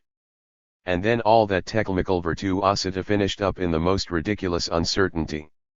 The isolation of the enemy by all kinds of electronic interference creates a sort of barricade behind which he becomes invisible. Be also Beko Louis stealthy, and his capacity for resistance becomes indeterminable. In annihilating him at a distance and as it were by transparency, it becomes impossible to discern whether or not he is dead. The Gulf War. Has a French plane been downed? The question becomes burdening. It is our honor which is at stake. That would constitute a proof of our involvement, and the Iraqis appear to take malicious pleasure in denying it. Perhaps they have a more accurate idea of our involvement. Whatever the situation, it will be necessary here too to set up decoys, simulated losses, and trompe-l'oeil victims, as with the fake destruction of civic build LNGs in Timisoara or Baghdad. The fact that the undetectable stealth bombers should have begun the war by aiming at decoys and undoubted one at destroying fake objectives, that the secret services, also furtive, should have been so mistaken in so many ways about the realities of Iraqi weaponry, and the strategists so wrong about the effects of the intensive electronic war, all testifies to the illusionism of force once it is no longer measured against the adversary but against its abstract operation alone. All generals, admirals, and other meretricious experts should be sent to an inletable strategic site, to see whether these decoys would in fact attract a real bomb on their heads. Conversely, the Americans' innocence in admitting their mistake, declaring 5 months later that the Iraqi forces are almost intact while they themselves are not ready to attack, and all that counter-propaganda which adds to the confusion would be moving if it did not testify to the Santé strategic idiocy as the triumphal declarations at the outset, and did not further. Iraq may be read in terms of coding, decoding arid feedback. In this case, very bad. We cannot even know what we have destroyed. This explains the tolerance of Israelis. They have only been hit by abstract projectiles, namely missiles. The least live bombing attack on Israel would have provoked immediate retaliation. Communication is also a clean relation. In principle, it excludes any violent or personal affect. It is strange to see this disaffection. This profound indifference to one another, played out at the very heart of violence and war. The Gulf War, a war of high technological concentration but poor definition, perhaps it has gone beyond its critical mass by too strong a concentration?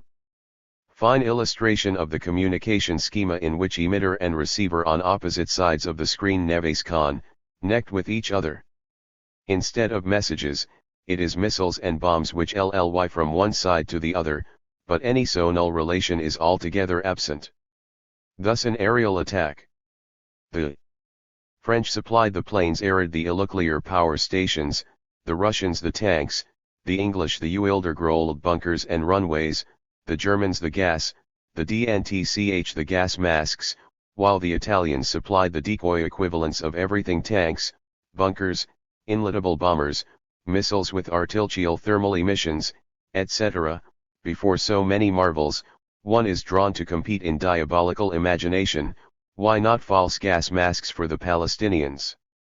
Why not put the hostages at decoy strategic sites, a fake chemical factory for example?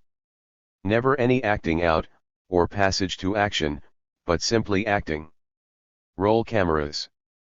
But there is too much film, or none at all, or it was desensitized by remaining too long in the humanity of the Cold War. In short, there is quite simply nothing to see. Later, there will be something to see for the viewers of archival cassettes and the generations of video zombies who will never cease reconstituting the event, never having had the imtihan of the non-event of this war. The archive also belongs to virtual time. It is the complement of the event in real time, of that instantaneity of the event and its diffusion. Moreover, rather than the revolution of real time of which Virilio speaks, we should speak of an involution in real time, of an involution of the event in the instantaneity of everything at once, and of its vanishing in information itself. If we take note of the speed of light and the temporal short circuit of pure war, the nanosecond, we see that this images and there alone are right about information unconditional simulacrum, pervert images. Not so. They alone are Sionsk found immorality of images, just as the Bacchus's dadas reveal. Through the parodic make-oftum, the obscene truth of democratic structures they borrowed. The secret of developed is to parody their model and render it ridiculous by exaggeration. We alone retain the illusion of information and of a right to information. They are not so naive. Is it the Gulf War? Seeing how Saddam uses his cameras the hostages, the caressed children, the fake strategic targets, on his own sliling face, on the ruins of the milk factory, one cannot help thinking that in the West we still have a hypocritical vision of television and information, to the extent that, despite the evidence, we hope for their proper use. Saddam, FOT knows what media and information are: unconditional, perfectly cynical and therefore perfectly instrumental use of make a perfectly immoral and mystificatory use of them our point of view. We may regret this, of simulation which governs alley information, even the pious Ami objective, and given the structural unreality a UN bedtime story, the UN awoke, or was awakened, from its glass coffin, the building in New York. As the coffin fell and was shattered, at the same time as the Eastern Bloc, she spat out the apple and revived, as fresh as a rose, only to FMD at once the waiting Prince Charming, the Gulf War, also fresh from the arms of the Cold War after a long period of mourning. No doubt together they will give birth to a new world order, or else end 11p like two ghosts locked in VAIL Pyrrhic embrace. Take us for complicit witnesses of the suspicious sincerity of kind which says, you see, we tell you everything. We always give credit to the Americans for knowing how to exploit their failures by means of a sort of trompe-l'oeil candeur.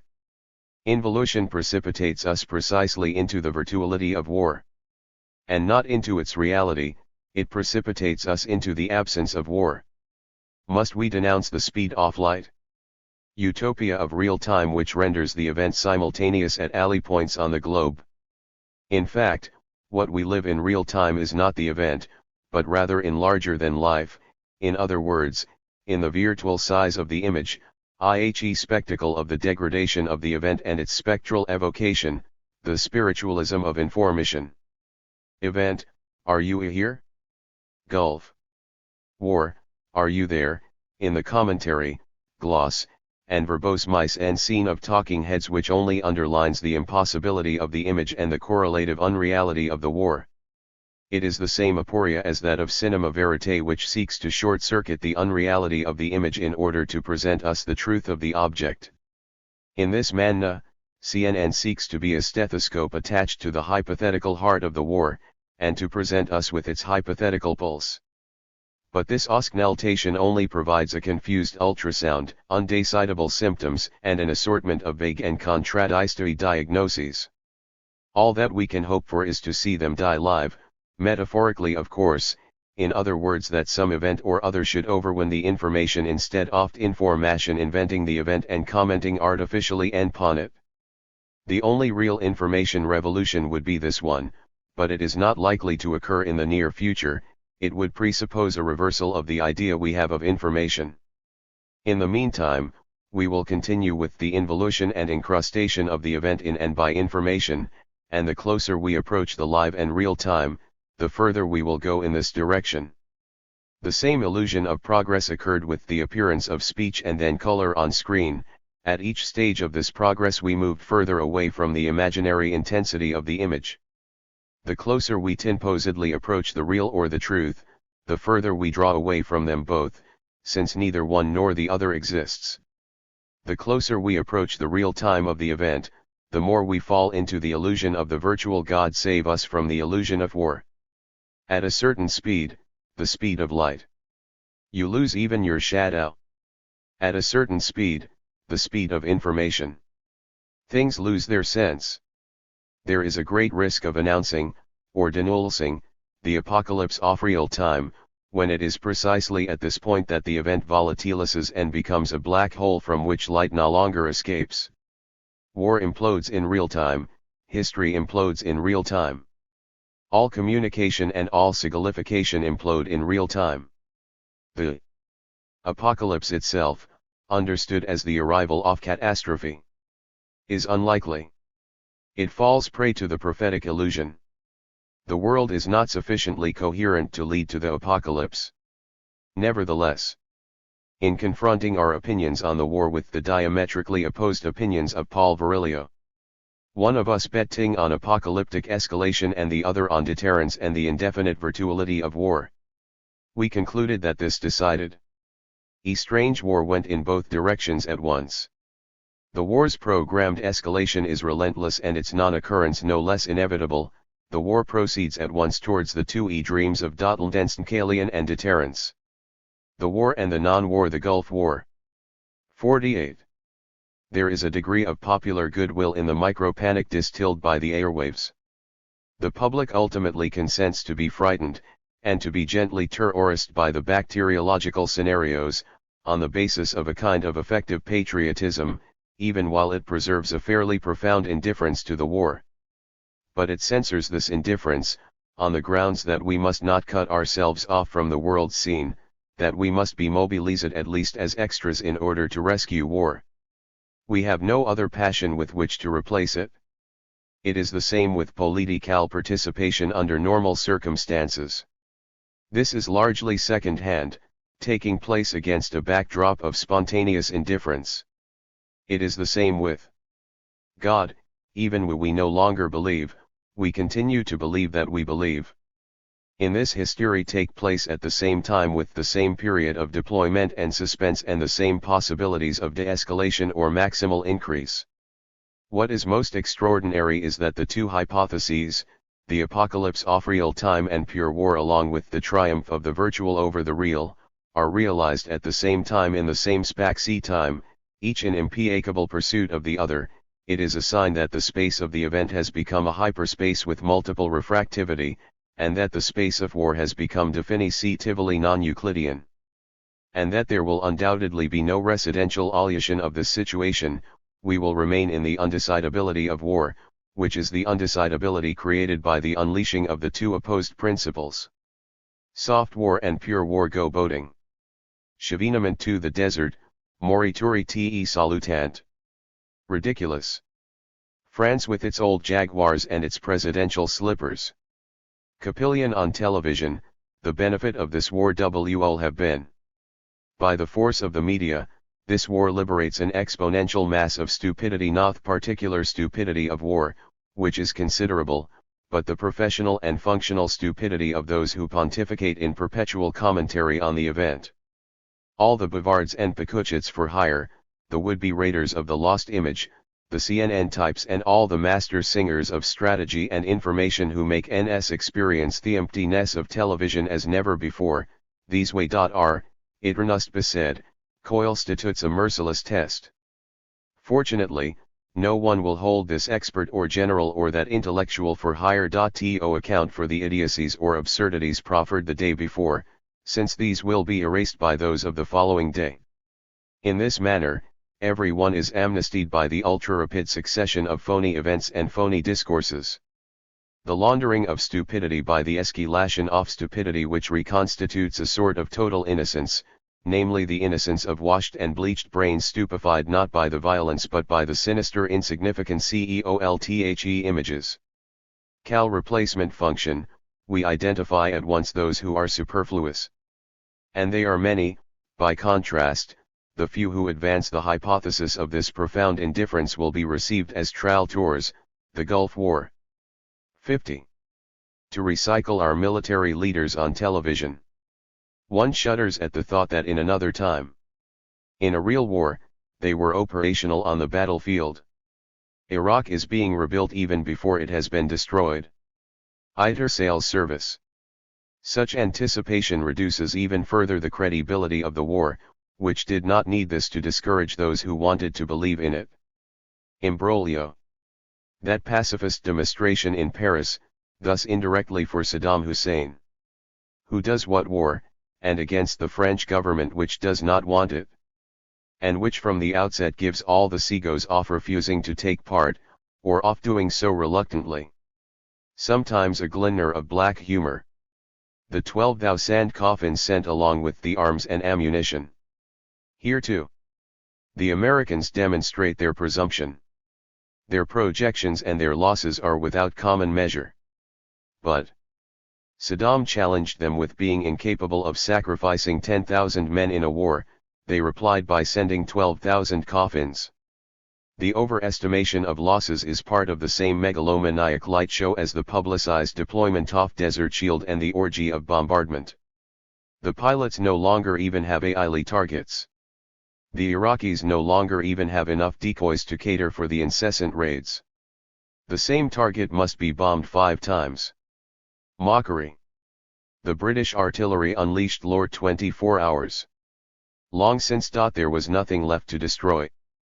Why then? In order to cover the noise. 01. The armored columns advancing towards the iron by the noise of the bombardment, of course. The effect of surprise must be maintained. It is February 21st. The best part is that there was no longer anyone there. The Jairakis had already left. Absurdity. Saddam is a mercenary. The Americans are missionaries. But once the mercenary is beaten, the missionaries become de facto the mercenaries of the entire world. But the price for becoming a perfect mercenary is to be stripped of all political intelligence, and all will the Americans can't escape it, if they want to be the police of the world and the new world order. They must lose all political authority in favor of their operational capacity alone. They will become pure executants, and everyone else the Gulf War, deserted shops, suspended vacations, the slowdown. 01. Activity. The city turned over to the absent masses. It may well be that, hind the alibi of Pansy. This war should be the dreamed for opportunity to side pedal, the opportunity to slow down. To ease off the pace. The crazed particles calm down, The war erases the guerrilla warfare of fever-a-day life, catharsis. No. Renovation. Or perhaps, with everyone glued at home. TV plays out fully its role of social control by collective stupefaction, turning useless upon itself like a dervish. It affixes populations all the better for deceiving them. As with a bad detective novel which we Karmat believe could be so pointless. 52. Pure extras in the consensual and policed New World Order. Whoever the dictator 6 be destroyed, any punitive force sure of itself is even more frightening. Having assumed the Israeli style, the Americans will henceforth export it everywhere and, just as the Israelis did, lock themselves into the SPI RALOFLOW.IL1 conditional repression. For the Americans, the enemy does not exist as such. Nothing personal. Your war is of no interest to me, your resistance is of no interest to me. I will destroy you when I am ready. Refusal to bargain. Whereas Saddam Hussein, for his part, bargains his war by overbidding in order to fall back, attempting to force the hand by pressure and blackmail like a hustler to sell his goods. The Americans understand nothing in this whole psychodrama bargaining, they are had every tramontal, with the wounded pride of the Westerner they stiffen and impose their conditions. They understand nothing of this floating duel, this passage of ATMs in which, for a brief moment, the honor and dishonor of each is in play. They know only their virtue, and they are proud of their virtue. If the other wants to play, to trick, and to challenge, they will virtuously employ their force. They will oppose the other's traps with their character armor and their armored tanks. For them, the time of exchange does not exist. But the other, even if he knows that he will concede, cannot do so without another form of procedure. He must be recognized as interlocutor, this is the goal of the exchange. He must be recognized as enemy, this is the whole aim of what. For the Americans, bargaining is cheap, whereas for the others it is a matter of honor, mutual, personal recognition, linguistic strategy, language exists, it must be honored, and respect for time. Altercation demands a rhythm, it is the price of flow here being an other. The Americans take no account of these primitive subtleties. They have much to learn about symbolic exchange. By contrast, they are winners from an economic point of view. No time lost in discussion, no psychological risk in any duel with the other, it is a way of proving that time does not exist, that the other does not exist, and that all that matters is the model and mastery of model. From a military point of view, to allow this war to endure in the way they have, instead of applying an Israeli solution and immediately exploiting the imbalance of force while short-circuiting quitting all retaliatory effects, is a clumsy solution lacking in joy and full of perverse effects, Saddam's aura among the Arab masses. Nevertheless, in doing this, they impose a suspense, a temporal vacuum in which they present to themselves and to the entire world the spectacle of their virtual power. They will have allowed the war to endure as long as it takes, not to win but to persuade the whole world of the infallibility of their machine. The victory of the Japhet is more important than victory on the ground. Military success consecrates the triumph of arms, but the programming success consecrates the defeat of time. War processing. The transparency of the model in the unfolding of the war, the strategy of relentless execution of a program, the electrocution of all reaction and any live initiative including their own. These are more important from the point of view of general deterrence, of friends and foes alike, than the final outcome mistrust. He suspects the hystelic dot of simulation. He wants to see illustrary transparency. The hysteric is irreducible. Means and the overturning of alliances. Confronted with this lubridity, this duplicity, the paranoid can only become more rigid, more obsessional. The most violent reproach addressed to Saddam Hussein by Bush is that of being a liar, a traitor, a bad player, a trickster. Lying son of a bitchel. Saddam, like a good hysteric, has never given birth to his own war, for him, it is only a phantom pregnancy. By contrast, he has until now succeeded in preventing Bush from giving birth to his. And, with the complicity of Gorbachev, he almost succeeded in fucking him up the ass. But the hysteric is not suicidal, this is the advantage Iran's other side to Saddam. He is neither mad nor suicidal. Perhaps he should be treated by hypnosis? The Iraqis and the Americans have at least one thing in common, a heinous crime which they, and with them the West, share. Many things about this war are explained by this anterior crime from which both sides sought to profit with impunity. The secret expiation of this crime feeds the Gulf War in its confusion and its allure of the settling of accounts. Such is the shared agreement to forget it that little is spoken about this prior episode, even by the Iranians, namely the war against Iran. Saddam must avenge his failure to win, even though he was the aggressor and sure Ali's impunity. He must avenge himself against the West which trained him for it, while the Americans, for their part must suppress him as the embarrassed result on the ground. Clean war, white war, progranund war, more lethal than the war which sacrifices human lives? Saddam the hysteric. Interminable shit kicker, the hysterecy cannot be crushed. He is reborn from his symptoms as though from his ashes. Confronted by a hystic, the other becomes paranoid, he deploys a massive apparatus of protection and we are a long way from annihilation, holocaust and atomic apocalypse, the total war which functions as the archaic imaginary of media hysteria.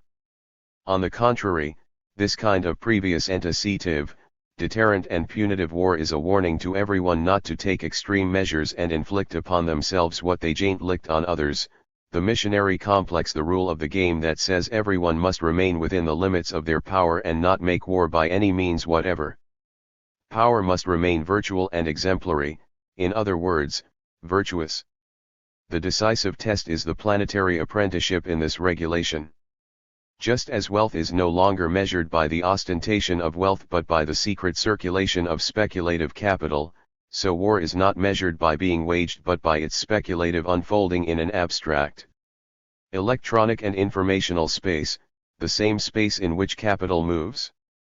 While this conjuncture does not exclude all accident, discerter in the virtual, it is nevertheless true that the probability of the eruption of those extreme measures and mutual violence which we call war is increasingly low.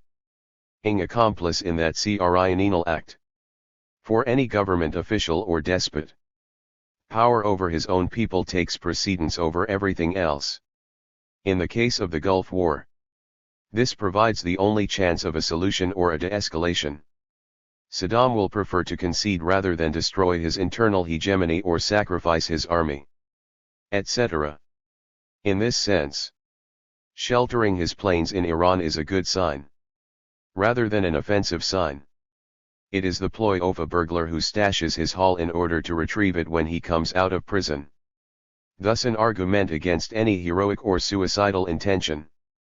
While one fraction of the intellectuals and politicians, specialists in the reserve army of mental labor, are wholehearted in favor of the war, and another fraction are aghast from the bottom of their hearts, buoy for reasons no less disturbing. All are agreed on one point. This war exists. We have seen it. There is no interrogation into the event itself or its reality, or into the fraudulence of this war. The programmed and always delayed illusion of battle, or into the machination of this war and its amplification by information, not to mention the improbable orgy of material, the systematic manipulation of data, the artificial dramatization. If we do not have practical intelligence about the war, and none among us has, at least let us have a sceptical intelligence towards it, without renouncing the pathetic feeling of its absurdity. But there is more than one kind of absurdity. That of the massacre and that of being caught up in the illusion of massacre. It is just as in La Fontaine's fable. The day there is a real war you will not even be able to tell the deliriants. The real victory of the simulators of war is to have drawn everyone into this rotten simulation. Since this war was won in adviolcy, we will never know what it would have been like had it existed. We will never know what an Iraqi taking part with the Chelsea of fighting would have been like. We will never know what all American taking part with the chance of being beaten would have been like. We have seen what an ultramodeton process of electrocution is like, a process of paralysis or lobotomy of an experimental UME away froil the field of battle with no possibility of reaction. But this is not a war any allure than 10.000 tons of bombs per day is sufficient to make it a what? Any more than the direct transmission by CNN of real-time information is sufficient to authenticate a war. One is reminded of Capricorn 1 in which the flight aura man talked to Mats, which only took place in a desert studio, was relayed live to all the television stations in the world. It has been called a surgical war. And it is true that there is something in common between this in vitro destruction and in vitro fertilization. The latter also produces a living being B/LT. It is not sufficient to produce a child. Except in the new genetic order, a child issues from sexual copulation. Except in the New World Order, war is born of an antagonistic, destructive but dual relation between two adversaries. This war is a sexual surgical war, a matter of war processing in which the enemy only appears as a computerized target, just as sexual partners only appear as code names on the screen of C1 rows. If we can speak of sex in the latter case, then perhaps the Gulf War can pass for a war. The Iraqis blow up civilian buildings in order to give the impression of a dirty war. The Americans disguise satellite information to give the impression of a clean war. Every Thirig in Trump el the FML Iraqi ploy, to secretly evacuate Kuwait and there evaluate the Great Offensive. With hindsight, the Presidential Guard itself was perhaps only a mirage. In any case, it was exploited as such until the end. All this is no more than a stratagem, and the war ended in general boredom, or worse, in the feeling of having been duped. Iraqi sting, American hypocrisy. It is as though there was a virus infecting this war from the beginning which emptied it of all credibility. It is perhaps because the two adversaries did not even confront each other face to face, the one lost in its virtual war won in advance, the other buried in its traditional war lost in advance. They never saw each other. When the Americans finally appeared behind their curtain of bombs, the Iraqis had already disappeared behind their curtain of smoke. The general effect is of a farce which we will not even have had time to applaud. The only escalation will have been in decoys, opening onto the final era of great confrontations which vanish in the mist. The events in Eastern Europe still gave the impression of a divine surprise. No such thing in the Gulf, where it is as though events were devoured in advance by the parasite virus, the retrovirus of history. This is why we could advance the hypothesis that this war would not take place. And now that it is over, we can realize at last that it did not take place. It was buried for too long, whether in the concrete and sand Iraqi bunkers or in the Americans' electronic sky, or behind that other form of sepulchre, the chattering television screens. Today everything tends to go underground, including information in its informational bunkers. Even war has gone underground in order to survive. In this forum of war which is the Gulf, everything is hidden, the planes are hidden, the tanks are buried, Israel plays dead, the images are censored, and all information is blockaded in the desert. Only TV functions as a medium without a message, giving at last the image of pure television. Like an animal, the war goes to ground. It hides in the sand, it hides in the sky. It is the Iraqi plains.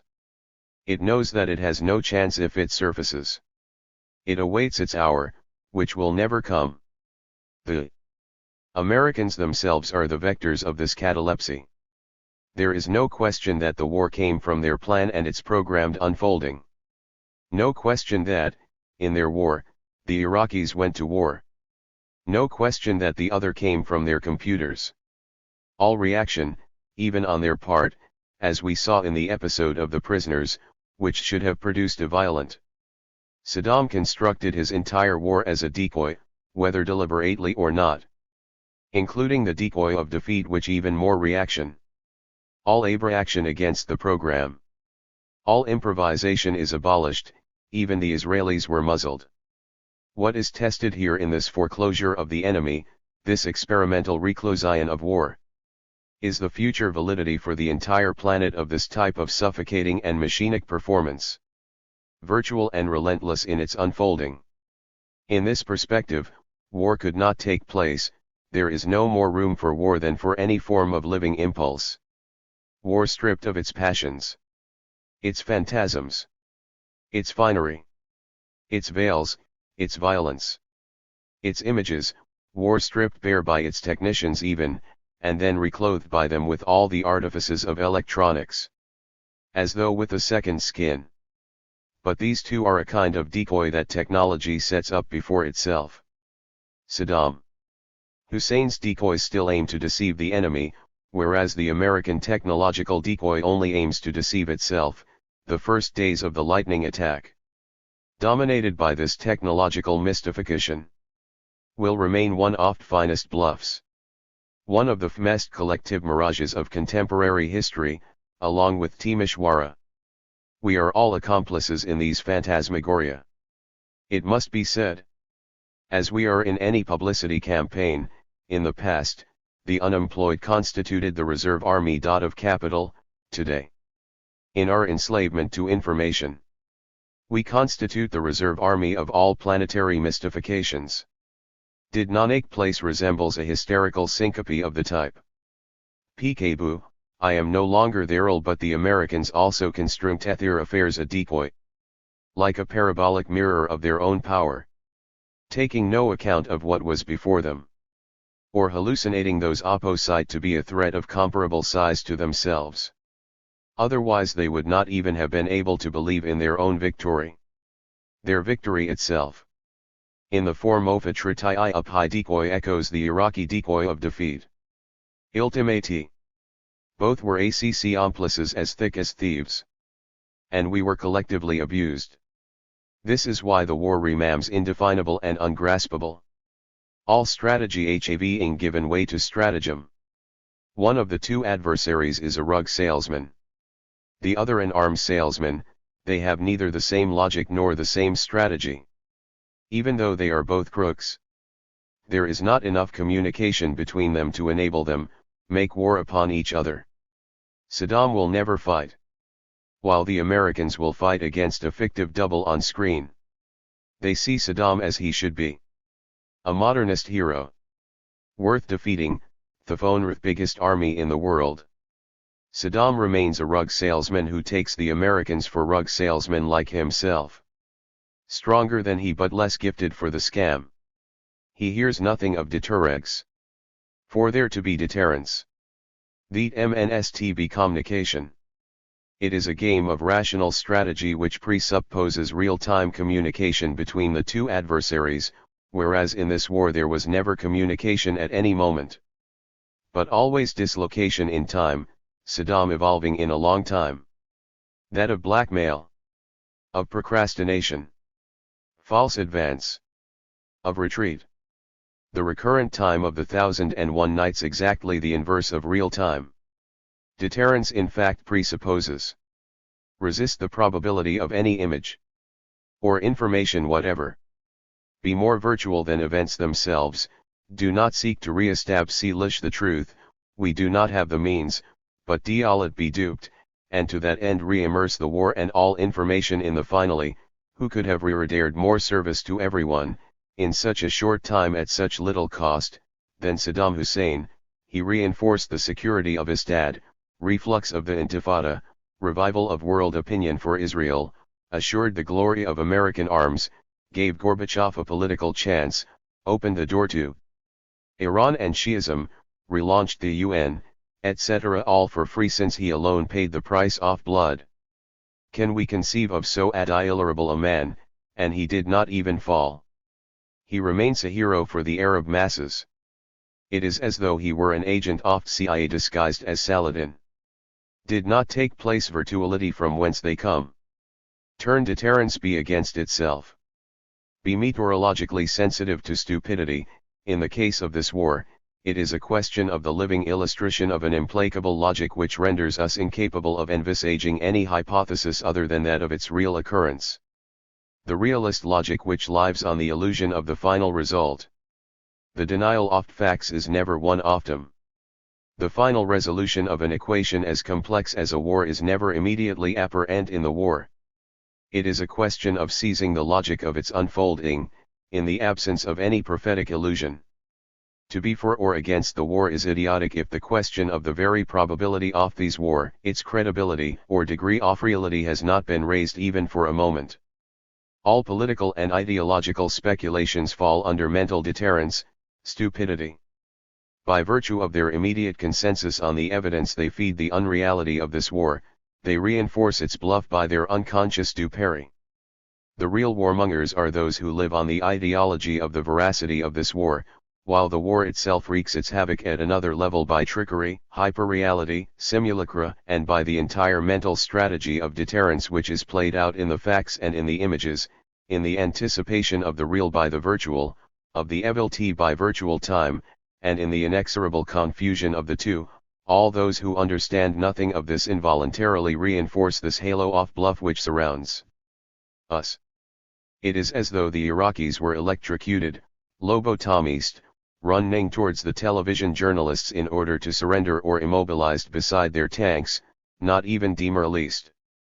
Desir the Gulf WLL.RA virtual escalation between the two adversaries. By contrast, Saddam's entire strategy rests L1 pond escal.latlon, one sets a maximal price then descends from in stage egg, and their respective denouements are not at LLLLTHE same. The fallurio of the sales pitch is marked by evasive action, the salesman rolls up his rug and leaves. Thus, Saddam disappears without further ado. The failure of deterrence is marked by force, this is the case with the Americaus. Once again, there is no relation between the two, each plays in his own space and misses the other.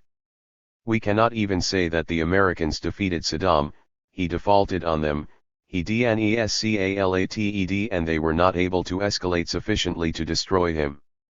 66. Brillist, stupefied rather thou defeated, ca this be called a war? Today we see the shreds of this war rot in the desert just like the shreds of the map Iu Borges fable rotting at the four corners of the territory. Moreover, strangely, he situates his fable in the same oriental regions of empire. Fake war, deceptive war, not even the illusion but the disillusion of war, linked not only to defensive calculation, which translates into the monstrous prophylaxis of this military machine, but also to the mental disillusion of the combatants themselves, and to the gibal disillusion of everyone else by means of information. For deterrence is a total machine, it is the true war machine, and it not only operates at the heart of the event, where electronic coverage of the war devoured time and space. Where virtuality, the decoy, programming, the anticipation of the end, devoured all the oxygen of war like a fuel-air explosive bomb, it also operates in our heads. Information has a profound function of deception. It matters little what it informs us about, its coverage of events matters little since it is precisely no more than a cover. Its purpose is to produce consensus by flat encephalogram. The complement of the unconditional simulacrum in the field is to train everyone in the unconditional reception of broadcast simulacra. Abolish our intelligence of the event. The result is a suffocating atmosphere of deception and stupidity. And if people are vaguely aware of being caught up in this appeasement this disillusion by images, they swallow the deception and remain fascinated by the evidence of the montage of this war with which we are inoculated everywhere. Through the eyes, the senses, and in discourse. There are ironic balance sheets which help to temper the shock or the bluff of this war.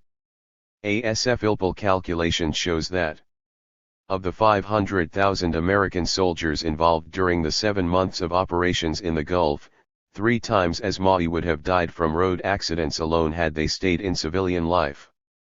Should we consider multiplying clean wars in order to reduce the murderous death toll of peacetime on this basis, we could develop a philosophy of perverse effects, which we tend to regard as always maleficer whereas in fact maleficent causes, war, dullness, viruses, often produce beneficial perverse effects. They are no less perverse as a result, but more interesting than the others.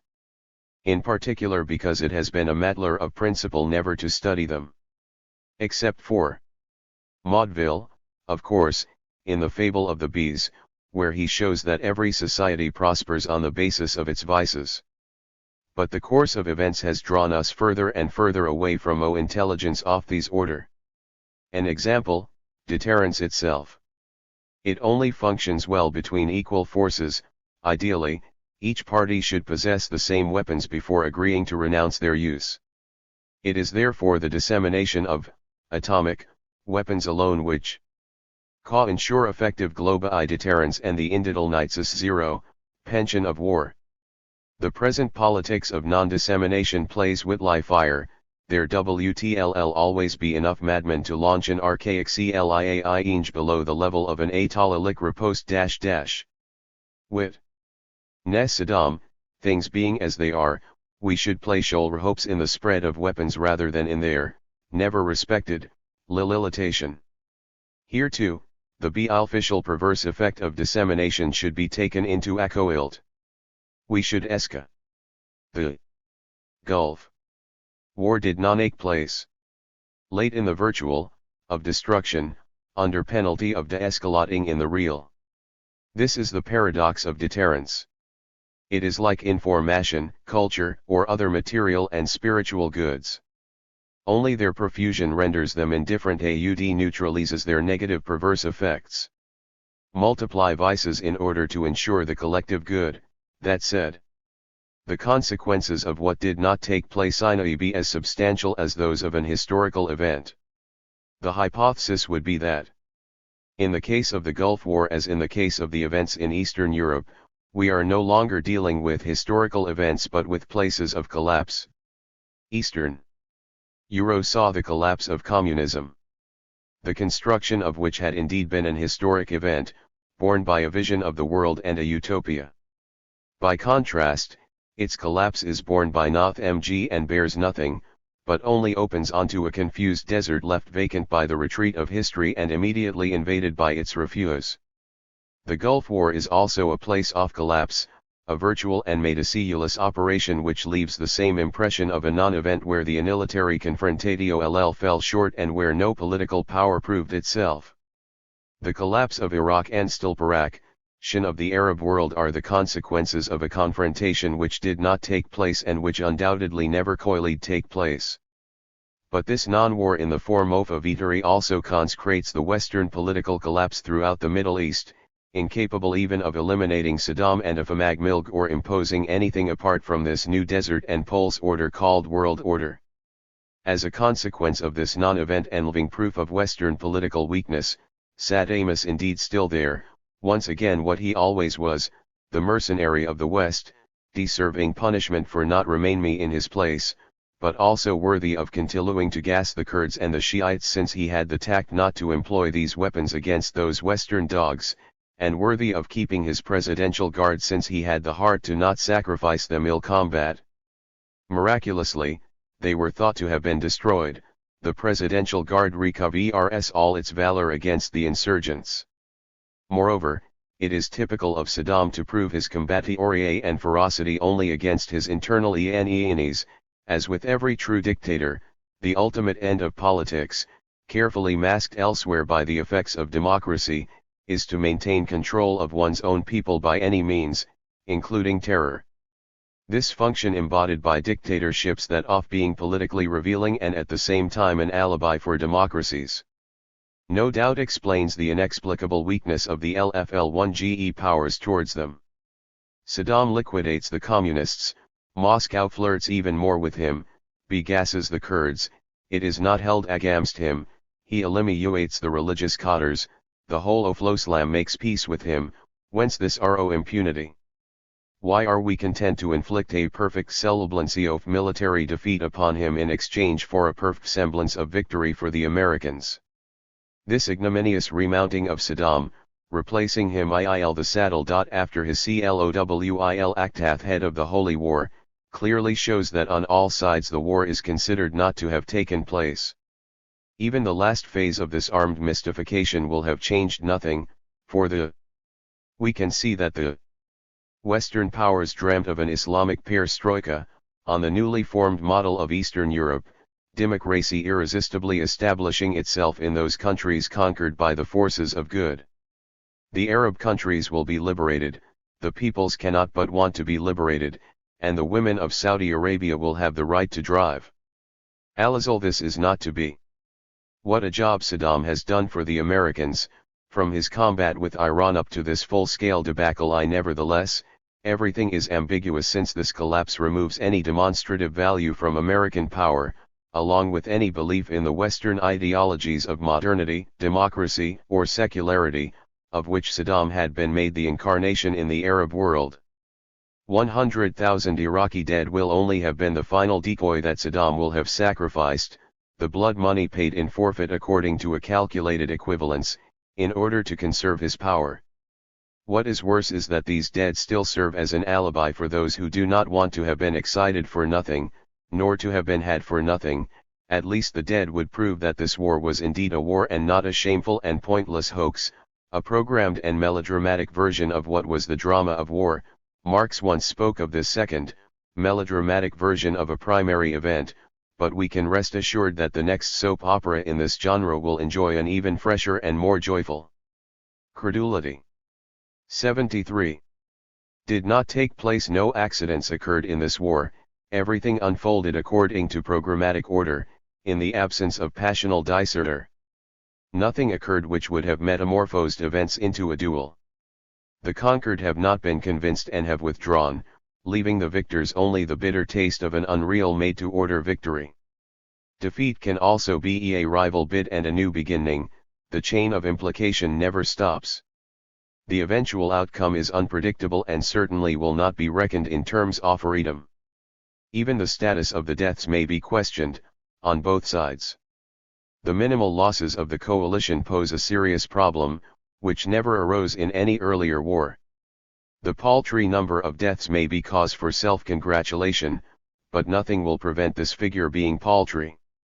Strangely, a war without victims does not seem hke a real war but rather the prefiguration of an experimental, wa.r, or a war even more inhuman because it is without h1.ll1 and losses.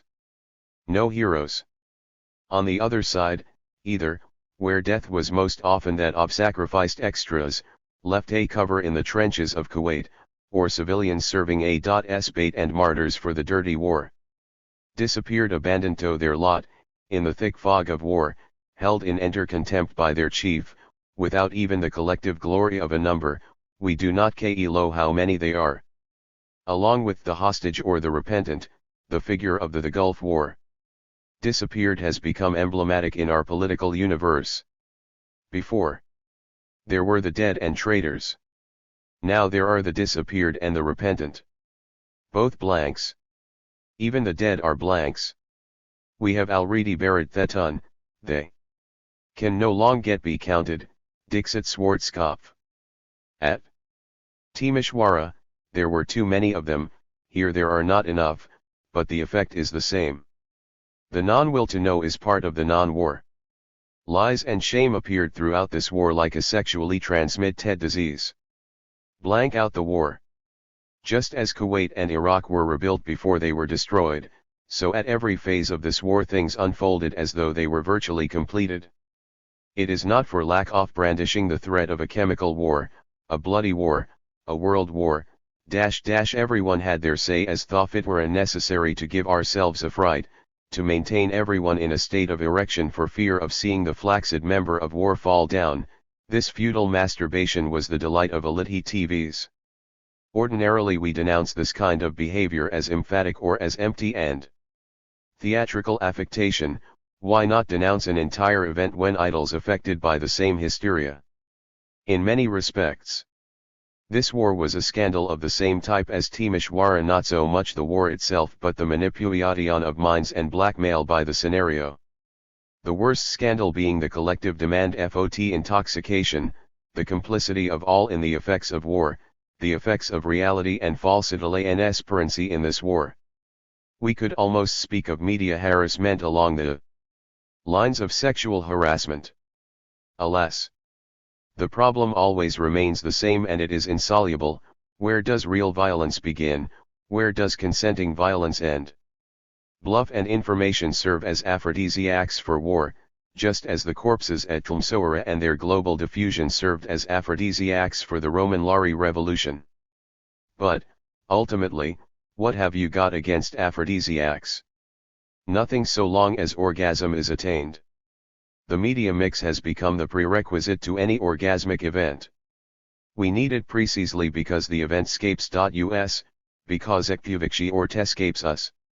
We have a pressing need of simulation, even that of war, much more than we have of milk, jam, or liberty, and we have an immediate intuition of the means necessary to obtain it. This is indeed the fundamental advance of our democracy.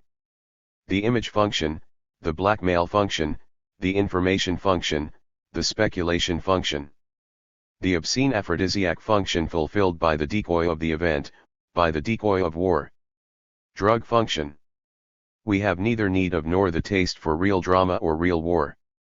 What we require is the aphrodisiac spice of the multiplication of fakes and the hallucination of violence, for we have a hallucinogenic pleasure in all things, which, as in the case of drugs, is also the pleasure in our indifference and our irresponsibility and thus in our true liberty. Here is the supreme form of democracy. Through it our definitive retreat from the world takes shape. The pleasure of mental speculation in images equaling that of capital in a stock market run, or that of the corpses in the charnel house of Timișoara. But, ultimately, what have you got against drugs? Nothing. Apart from fact that the collective dissolution did not take place the Gulf War. Terrible once the spell is broken, for example, when the corpses at Timișoara were uncovered, or when awareness of the subterfuge of the war takes hold. The scandal today is no longer in the assault on moral values but in the assault on the reality principle. The profound scandal which hereafter infects the whole sphere of information WTTH at Timișoara complex lay in the compulsory participation of the corpses, the transformation of the corpses into extras which in the same moment transforms all those who saw and believed in it into compulsory extras, so that they themselves become corpses in the charnel house of news signs. The odium lies in the malversation of the real, the faking of the event and the malversation oft war. The charnel houses of Timișoara are such a parody, so paltry by contrast with the real slaughter_houses off Astorage. This Gulf War is such a sham, so paltry. The point is not to rehabilitate other wars, but rather that the recourse to the same pathos is all the more odious when there is no longer even the alibi of a war. The presumption of information and the media here doubles the political arrogance of the Western Empire. All those journalists who set themselves up as bearers of the universal conscience, all those presenters who set themselves up as strategists, all the while overwhelming us with a flood of useless images. Emotional blackmail by massacre, fraud. Instead of discussing the threshold of social tolerance for immigration, we would do better to discuss the threshold of mental tolerance for information. With regard to the latter, we can say that it was deliberately crossed. On the slopes at Courchevel, the news from the Gulf War is relayed by loudspeakers during the intensive bombardments. Did the others over there, the Iraqis in the sand bunkers, receive the snow reports from Courchevel? The delirious spectacle of wars which never happened, the transparent glacier of flights which never flew. All these events, all Eastern Europe or from the Gulf, which under the colors of war and liberation led Ali to political and historical disillusionment, it seems that the FAMOL.1's Chinese Cultural Revolution was the same, a whole strategy of more or less concerted intel NAL déstabilization which short-circuit popular spontaneity, post-synchronization events where one has the impression of never having seen the original. Bad actors, bad doubles, bad striptease. Throughout these 7 months, the war has unfolded like a long striptease, following the calculated escalation of undressing and approaching the incandescent point of explosion, like that of erotic fusion, but at the same time withdrawing from it and maintaining a deceptive suspense, teasing, such that when then a dead body finally appears, it is no longer naked, dysphoria no longer exists and the orgasm is cut short. Till this Trnarmer. The escalation was adrenanis orirad to us by dri rafid, removing us further arid further froer the passage action and, in any case, from the war. It is like truth according to Nietzsche, we no longer believe that the truth is ttne when all its veils have been removed. Similarly, we do not believe that war is war when all uncertainty is supposedly removed and it appears as a naked objectlation. The nudity of war is no less virtual than that oft-erotic body in the apparatus of striptease. Did not take place the Gulf War. The liquidation of the Shiites and the Kurds by Saddam Tinder, the benevolent eye of the American divisions mysteriously stopped in their lightning advance in order not to humiliate an entire people, offers a BL-20dy analogy with the crushing of the Paris Commune in 1871. Under the eye of the Prussian stuck in traffic, one can always amuse oneself by listening to the Gulf radio reports. The time of lone formation never stops. The slower things are on the roads, the more things circulate all the wavelengths. Another distraction was that of the young couple who switched between watching Thor on TV and their child to be filmed and recorded in the mother's womb and made available on ultrasound cassette. When the war stops, they watch the kid. At the level of images it is the same combat. War before it has broken out. The child before it has been born. Leisure in the virtual era. February 22 was the day of the apocalypse. The day of the unleashing of the land offensive behind its curtain of bombs, and in France, by a kind of black UIUR, the day of the worst traffic jam on the autoroutes T6, the snow. While the tanks advanced to the assault on Kuwait, the automobile hordes advanced to the assault on the snow fields. Moreover, the tanks went through much more easily than the waves of leisure seek ERS. And the dead were more numerous on the snow front thail on the war front. Are we so lacking in death, even in time of war, that it must be sought on the playing fields? Did not take place armies.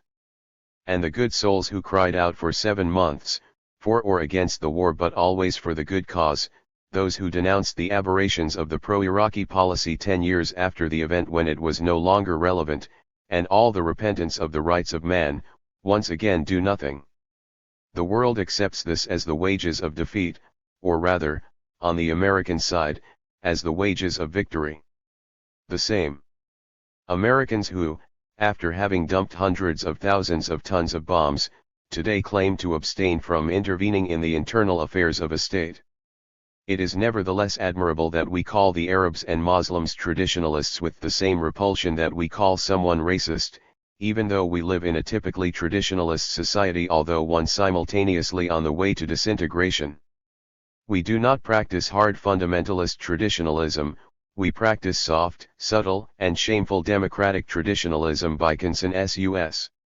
However, consensual traditionalism, that of the Enlightenment, the rights of man, the left in power, the repentant intellectual and sentimental humanism, is every bit as fierce as that of any one evil religion or primitive society. It denounces the other as absolute evil in exactly the same manner.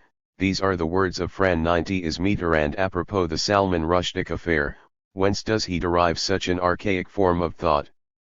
The difference between the two traditionalisms, hard and soft, lies in the fact that our own, the soft, holds all the means to destroy the other and does not resile from their use. As though by chance, it is always the Gulf War. Enlightenment fundamentalist who oppresses and destroys the other, who can only defy it symbolically, in order to justify yourselves, we give substance to the threat by turning the fatwa against Salman Rushdie into a sword of Damocles hanging over the Western world, sustaining a disproportionate terror in complete misrecognition of the difference between symbolic challenge and technical aggression. In the long run, the symbolic challenge is more serious than a Victorian's aggression. If a simple fatwa, a simple death sentence can plunge the West into such depression, the vaudeville of terror on the part of writers and intellectuals on this occasion could never be portrayed cruelly enough. If the West prefers to believe in this threat, it is because it is paralyzed by its own power, in which it does not believe, precisely because of its enormity, the Islamic neurosis would be due to the excessive tension created by the disproportion of ends. The disproportion of means from which we suffer creates by contrast a serious depression, a neurosis of powerlessness. If the West believed in its own power, it would not give a moment's thought to this threat.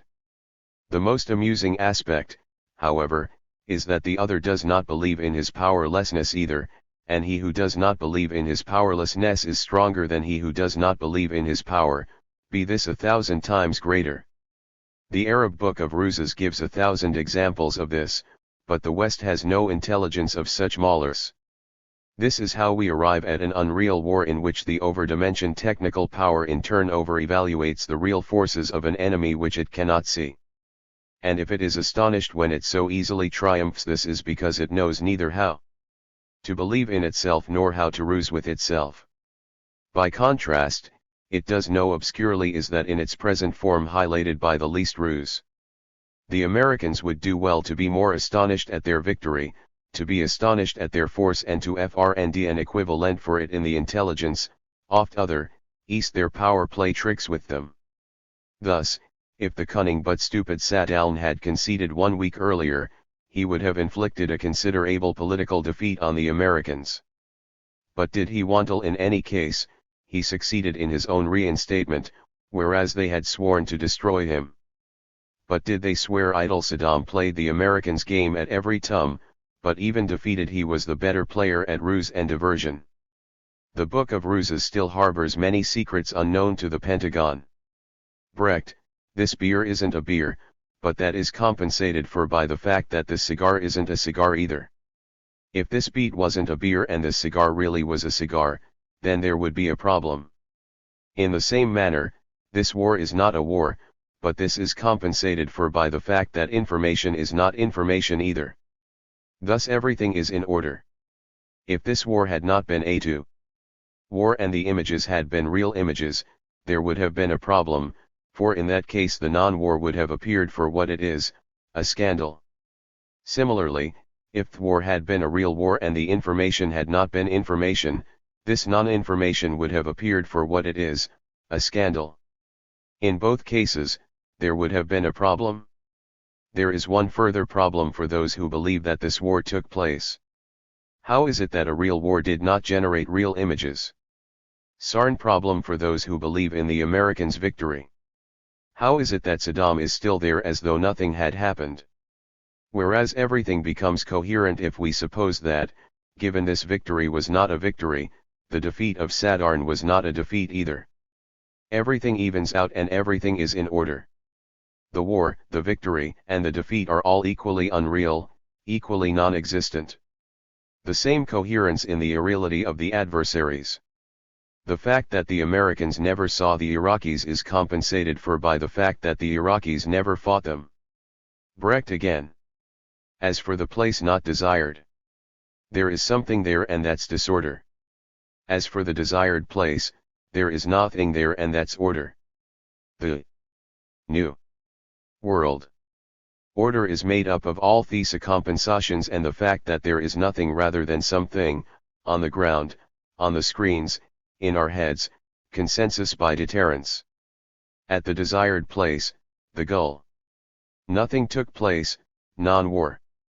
At the desired place, TV, information, nothing took place, no images, nothing but filler, not much took place in all our heads either, and that too is in order.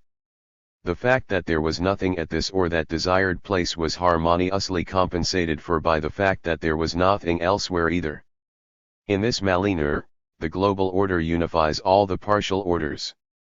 In Eastern Europe, global order was established in accordance with the same paradoxical dialectic, where there was something, communism, but this was precisely disorder from a global point of view. Today there is nothing, but there is order, things are in democratic order, even if they are in the worst confusion. The Arabs, there where they old not be, immigrants, there is disorder.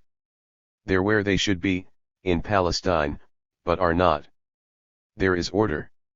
The fact that in the Arab world nothing is possible, not even war, and that Arabs are deterred, disappointed, powerless and neutralized, that is order.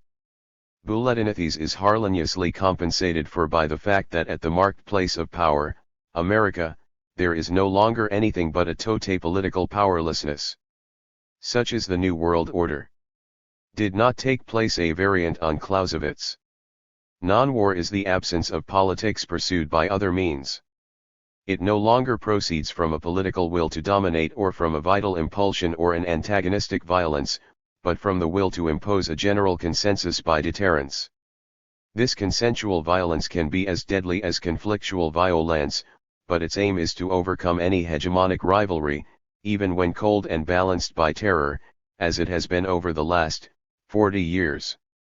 It was already at work in all the democracies taken one by one. It operates today on a global level which is conceived as an immense democracy governed by a homogeneous order which has as its emblem the UN and the rights of man.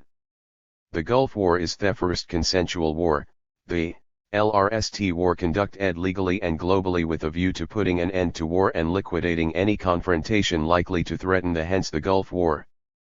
Forward unified dollarism of control. This was already the aim of dualistic, East and West, deterrence. Today we pass to the monopolistic stage under the aegis of American power.